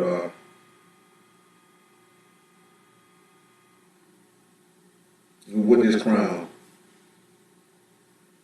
I'm sorry. Psalms 37 and about 12. It says, the wicked plot against the just and gnash upon him with his teeth. Yahuwah shall laugh at him, for he see that his day is coming. The wicked have drawn out their sword and have bent their bow to cast down the poor and needy, and to slay such as be of upright behavior. Their sword shall enter into their own heart, and their bows shall be broken. Drop on down a little bit, everybody. Just drop on down, drop on down. Make it 27. 37, 27. Depart from evil and do good and dwell forevermore. For Yahuwah loved judgment and forsake not his Kadeshim. They are preserved forever, but the seed of the wicked shall be cut off. The righteous shall inherit the land and dwell therein forever. The mouth of the righteous speak wisdom, and his tongue talk of judgment. The Torah of his Alahym is in his heart. None of his steps shall slide. Listen to him. The wicked watch the righteous and seek to slay him. Yahuwah will not leave him in his hand nor condemn him when he is judged. It says that the wicked watch the righteous and seek to slay him after they have plotted on the just and gnashed on him with their teeth and drawn out their sword to cast down the humble and needy man who walks in upright behavior.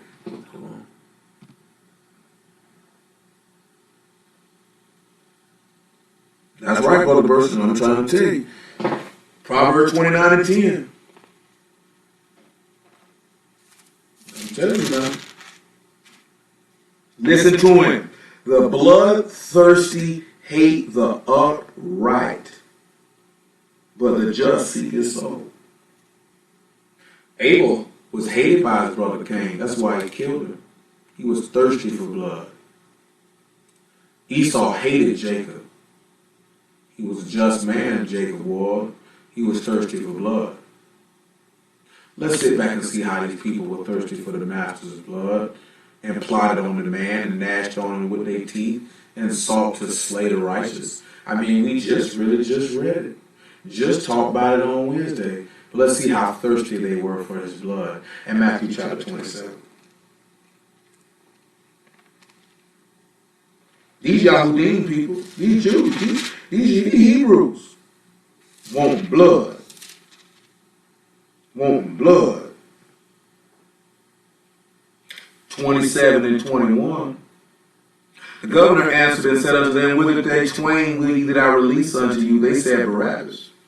Pilate said unto them, What shall I do then with Yahushua, which is called Mashiach? And they all say unto him, Let him be crucified. And the governor said, Why? What evil have he done? But they cried out the more, saying, Let him be crucified.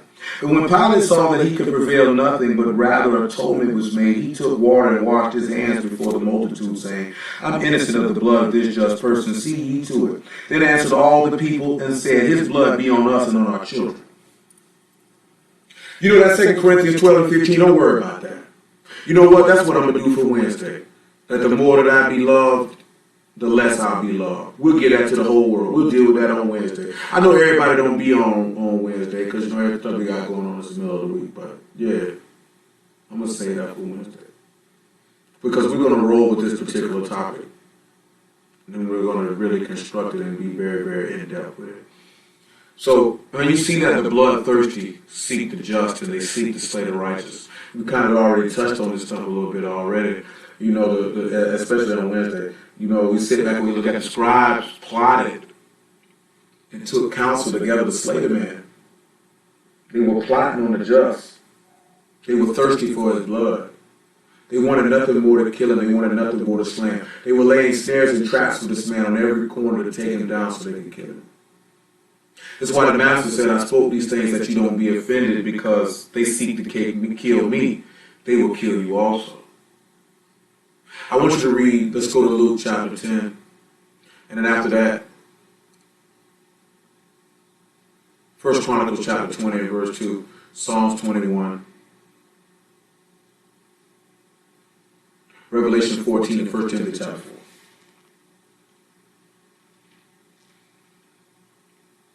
Luke chapter 10. Remember how he said that he'll send you apostles, 10 and 16. He'll send you apostles and prophets and you will slay them. Remember, a man can't preach except he be sent. The master said in John 13 and 20, Whosoever received me received, whosoever received whomsoever I sent received me. Whosoever received me received him that sent me. Listen what this man tell you in John 10, 16. Luke 10, 16. He that hear you, hear me. He that despise you, despise me. He that despise me, despise him that sent me. That man say, whoever despises you, despises me. Therefore you despise the Father. He that despises not man, but Alahym. So we have to keep that in mind that our anger and that people have for people who speak the word and speak truth and stand on the word is really the hatred that they have for Yah. It really ain't got nothing to do with you. And you have to be wise enough to understand that and to know that. And to realize that the bloodthirsty seeking after the just and the righteous plotting to kill, the wicked plotting to kill the wicked and to cast down the... Because the master said, because I did the works that no other man did, they wouldn't have no sin. This man didn't do nothing wrong, yet these people wanted to kill him. Why? Because they hate Yah. I can't kill Yah, so I got to kill you. But if you endure all of these things, you will receive something. And this is what we shall end with. First Chronicles chapter 20. If you can become a Yahudym and you can circumcise your heart and you can endure the persecutions and you can endure that suffering and you can endure people plotting on you, and if you can endure all of that,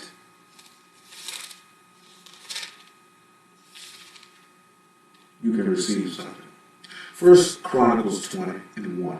It came to pass that after the year was expired, at the time that the kings go out to battle, Joab led forth the power of the army and wasted the country of the children of Ammon, and came to besiege Rabbah.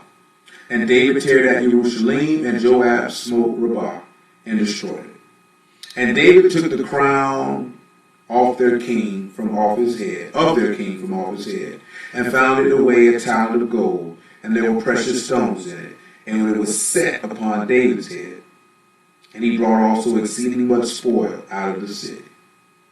And he brought out the people that were in it, and cut them with saws, and with harrows of iron, and with axes. Even so dealt David with all the cities of the children of Ammon, and David and all the people returned to Jerusalem. So he killed these people after he overtook them. You know, hey man, the kingdom of this world have become the kingdoms of Yahuwah and his Mashiach, and the nations are mad. So he done came in and he done got this crown. Now you got to understand something. Before David even gets this crown to become king, and we didn't deal with that this evening, he dealt with persecution, sufferings, afflictions from Saul, his own brother, a Hebrew, a seed of Yasharah, a Yasharahite, who wanted to kill him. And all he wanted to kill David for was for being upright and of being of just behavior. And he wanted to cast this poor needy man down.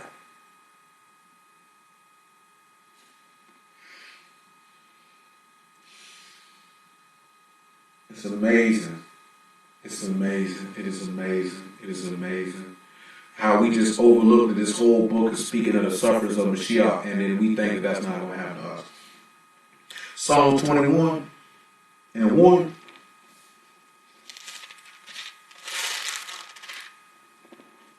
The king shall joy in thy strength, O Yahuwah, and in thy salvation how greatly shall he rejoice. Thou hast given him his heart's desire, and is not withholding the request of his lips.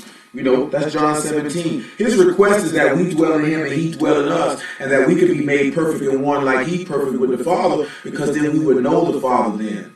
And then when we know the Father, we could reign with him, because remember what he told you, he that overcometh will sit in my throne. Don't you realize if you sit in the throne, don't you think you'd have a crown?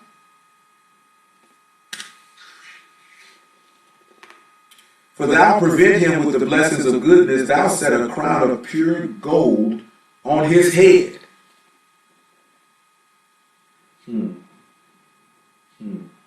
The master overcame and he got a crown. Let's see if he got a crown in Revelation chapter 14 and 14. See if he got a crown. Because he overcame. Let's see if he got a crown. After that, James chapter 1. And then 1 Timothy chapter 4. Remember, all that lived godly in Yahushua HaMashiach will suffer persecution. So you have to be willing to endure that. But what we started with this evening was the main thing is to establish who he was talking to. Who was he talking to? He was talking to the Yahudym. And then we had to establish how don't profess that you're a Yahudym and you're a liar because you don't know this man. Because you're not walking in this man. And that because people don't know this man, that they will call you devils. And they will want to kill you. And they will want to speak all manner of evil against you. And because of this, this will cause them to plot upon you to kill you and to take your life, as they plotted upon him to kill him and to take his life. And that it was already written that this would happen, not only to him, but to others like him. And that the hatred and the despising is not really of you, but it's really of Mashiach, and it's really of our Yahuwah. And that should kind of bring a little solace to your heart and your soul if you suffer these things. To continue on, to know it really has nothing to do with you. It really just has to do with Yah. Because most people don't know Yah, and I think that's probably why we'll focus on more on tomorrow, is dealing with how people don't know Him. Therefore, they wouldn't know His sons and daughters if they had three forms of identification, and Yahushua was standing next to them and saying, "This is my son and this is my daughter. Do them no harm, or I will slay you." 14 and 14. And I looked, and behold, a white cloud, and upon the cloud one sat like unto the Son of Man, having on his head a golden crown, and in his hand a sharp sickle. Well, of course, you know the Master done overcame, so he's got the same golden crown that we read in Psalm 21, the same golden crown that David got, after he himself overcame, and he began to sit upon his kingdom. Now, 1 Timothy chapter 4, and we'll cease because it is closing in on 11:30. I ain't going to be long in a little while. I ain't as tired either, so that's why I ain't about to really let it fall out. 1 Timothy chapter 4. I did mention James chapter 1, my apologies. And that's 2 Timothy chapter 4 we need. Let's get this James, bro. Yeah, let's get this James, bro. Just 1 and 12. Just for one hit and we out. Baruch is the man that endured temptation, for when he is tried, for he shall receive the crown of life which Yahuwah hath promised to them that love him. The Master was tried when these people came for his life, and he endured those temptations. It's real easy. Let me tell you something, right?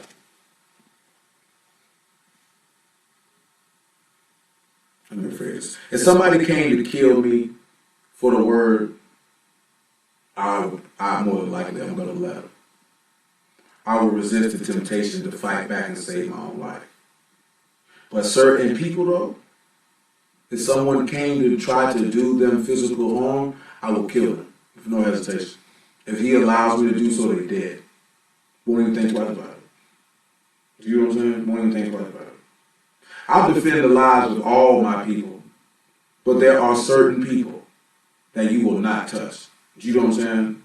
That if you will permit me to defend, you're not going to touch them. I will kill you with no hesitation. Like, it means absolutely nothing. You know what I'm saying? They know who they is. You know what I'm talking about? Ain't got to put no name tags on it. They know who they are. I will kill you. You know what I'm saying? And I have no problem laying my life down for them at all. You know what I'm saying? At all. No problem whatsoever. None. You know what I'm saying? Ain't no thing twice about it. I ride for all my people, even the phony ones, even the flawed ones, even the fake ones. You know what I'm saying? Most definitely for the real ones, even the real ones whom I don't even know personally. You know what I'm saying?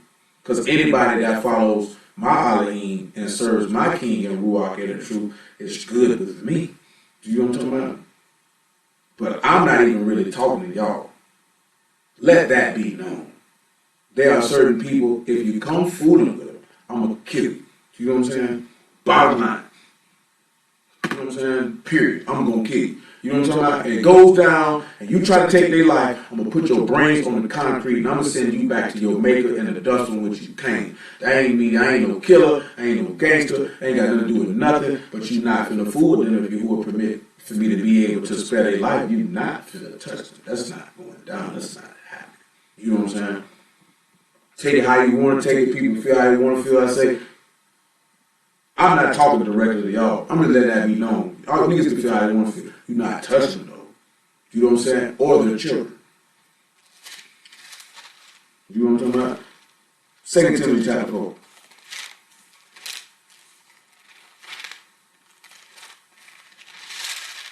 That's only if you will. Because if it ain't you who will, then we all got to die.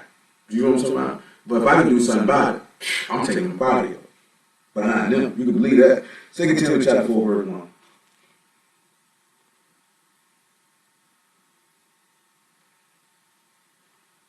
I charge thee before Alahym, the master, and the master Yahushua, Mashiach, who shall judge the quick and the dead at his appearing in his kingdom. Preach the word, be instant, out of season, in season, out of season, reprove, rebuke, exhort, with all long suffering and doctrine. It's amazing how you tell them to preach the word, whether they want to hear it, whether they don't want to hear it. Correct them, warn them.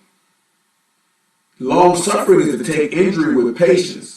Be patient with these people even when they do all manner of evil against you and speak all manner of evil against you. See, that's love right there. Because most people not go. Most Israelites don't have the patience and love. You know what I'm saying? Word up, brother Burst, no doubt. You know what I'm talking about? Most brothers don't have the patience and love to deal with somebody who is disrespecting them or don't love them or won't do nothing good towards them. They won't show them love in return. Therefore, you're not showing the love of Mashiach. Like Mashiach knew these people did not like him, and he still loved them. He still meant like he knew these people. Like that's the most difficult thing in the world, is to show love to someone who you know does not like you. For the time will come when they will not endure sound doctrine, but after their own lust they shall heap to themselves teachers having itching ears. And they shall turn away their ears from the truth, and shall be turned unto fables. But watch thou at all things, endure afflictions, do the work of an evangelist, and make full proof of thy ministry. For I am now ready to be offered, and the time of my departure is at hand. I have fought a good fight, I have finished my course, I have kept the faith. Henceforth there is laid up a crown of righteousness, which Yahuwah the righteous judge shall give me at that day, and not to me only, but unto all them also that love his appearing. If you know him, according to this word, and you walk in him, and he walks in you, do you understand what I'm telling you? And you able to endure these afflictions and these sufferings and these persecutions and these tribulations that you will suffer at the hands of your own people. If you are willing to circumcise the foreskin of your heart and be no more stiff-necked, then therefore this man will be able to give you that crown that we just looked at, because you endured and you stood. And you'll live with him forever. And you'll reign as a Malik or a Malkah with him, with his name in your forehead, and you'll see his face without. Hallelujah for Yahushua in the word. This will conclude this particular matter. You will we'll pick it up on tomorrow. And we will again continue to go more in depth on looking at the hatred that Hamashiach received and those who are in him will receive. We will be at Regency Branch Library on tomorrow in room 8. As I stated, it's a lot of things to this. The kind of venture to dealt with something else is really laying a strong foundation, because you will willing, he keep us on this pathway of dealing with this particular matter, and we're going to go through this particular matter, and we're going to see about that. As far as the more that I be loved, the less I be loved, we will save that for Wednesday, and we will present that to a wider audience, and we will let this particular topic be heard, and we will actually look and go in depth, and we'll touch a little bit more of it, you know what I'm saying, on Shabbat day, of how the more that you love people, the less they're going to love you. If you really walk in the word, the more that you love, the less you will be loved. That's just book. And we will see that. We will look at examples of that, of numerous other people, so you can see that, so you can grasp and understand that. Nevertheless, I bless everybody at the house of Yahudym, Yahusha, love everybody, appreciate everybody, you know what I'm saying, taking the time, I know it's late, I know people tired, I know you have been grinding all day and doing certain things you have to do, and you know what I'm saying, we up late night, 11:30, this video is going to be about 3 hours long, you know what I'm saying, but nevertheless, all those things that were spoken this evening needed to be spoken, needed to be said, needed to be heard, for all those who watch live, listen live, and who may see this in this recording. Because our people need to know and understand the level of hatred that they will receive for this word. And they have to know and understand, they have to be willing to endure and stand upon the word to be able to suffer these things. They must need to know and understand that the reason why people say certain things against the men and women of Alahym is because they don't know Alahym. And because they don't know Alahym, they profess to know Alahym. Therefore, professing to know Alahym, they profess to be a liar. Therefore, because they profess to be a liar and to claim to be a Yahudym, therefore they show themselves to be of the synagogue of Satan. Therefore, because they show themselves to be of the synagogue of Satan, they show themselves to be of the serpent's seed. Therefore, because they are of the serpent's seed, they have this intense hatred for the woman's seed. Therefore, letting me know that the word of Alahym by Hashem Yahushua is true, and therefore that my faith, trust, and hope in it is not in vain, and it can embolden me to continue. See, it's things like that I can see that, okay, the word is true. You know what I mean? But you know, hey, blessings to everyone, you know. Everyone, you know. To other people, blessings to you too if you don't love the word, you know. Blessings to all those who love the word, blessings to those who don't love the word. You know what I'm saying? To those that are close to me, y'all already know what it is. You know what I'm saying? Do what I tell you to do when we talk about certain things as far as how the word is concerned, so your soul can be preserved, because, you know, that's what it is. You know what I'm saying? Because I ain't going to tell you nothing wrong. You may not like how I say it. You may not like how I express it. I ain't going to tell you nothing wrong, though. You know what I'm saying? Not as far as your soul is concerned. And stay strong, and stay up, and stay 100, and stay real. So who don't like it, you know what I'm saying? It is what it is. You know what I'm saying? Just stay on the way. Stay in the way. Keep your mind focused on the word. The hypocrisy and the wickedness and the fakeness and the envyings and the jealousies and the evil speakings and the maliciousness, that stuff, that got to stop. That stuff, man. That just stop. You know what I'm saying? That junk is stop. I'm talking about the whole thing, because I see this stuff all across the nation. I say nation, I'm talking about the house of Yahshua. Not just us specifically. If that junk going on with us specifically, which clearly we know that it is. You know what I'm saying? Niggas need to tighten up there. You know what I'm saying? Tighten up. You know what I'm saying? That's it. People gonna mess around and let some of the smallest stuff send them to hell. Small stuff send them to hell. See, I can't go to hell with you. I can't go. You know what I'm saying?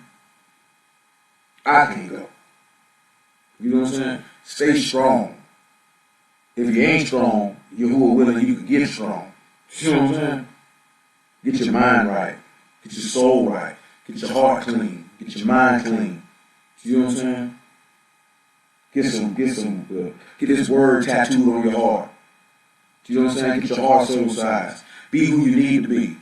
If you're a woman, show yourself to be a daughter of Sarah then. Not just in word, but literally.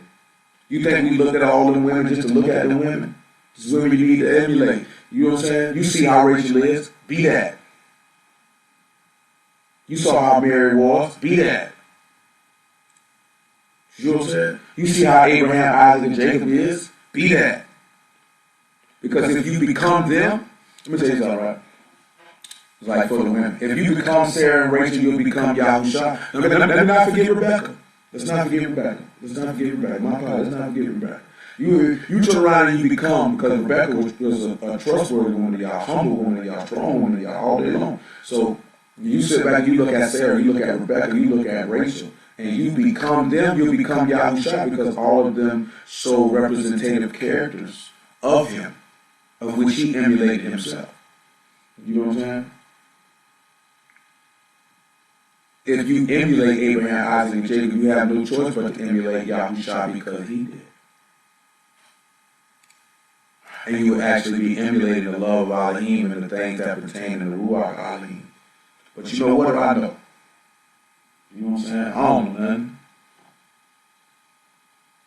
Man, that thing just cut off on y'all. That's hit the max time. But hey, I love everybody, I appreciate everybody, because that stream just stopped. I'm going to holler at y'all with it on tomorrow, unless anybody got something they want to say, because that thing just stopped. I've never seen that before.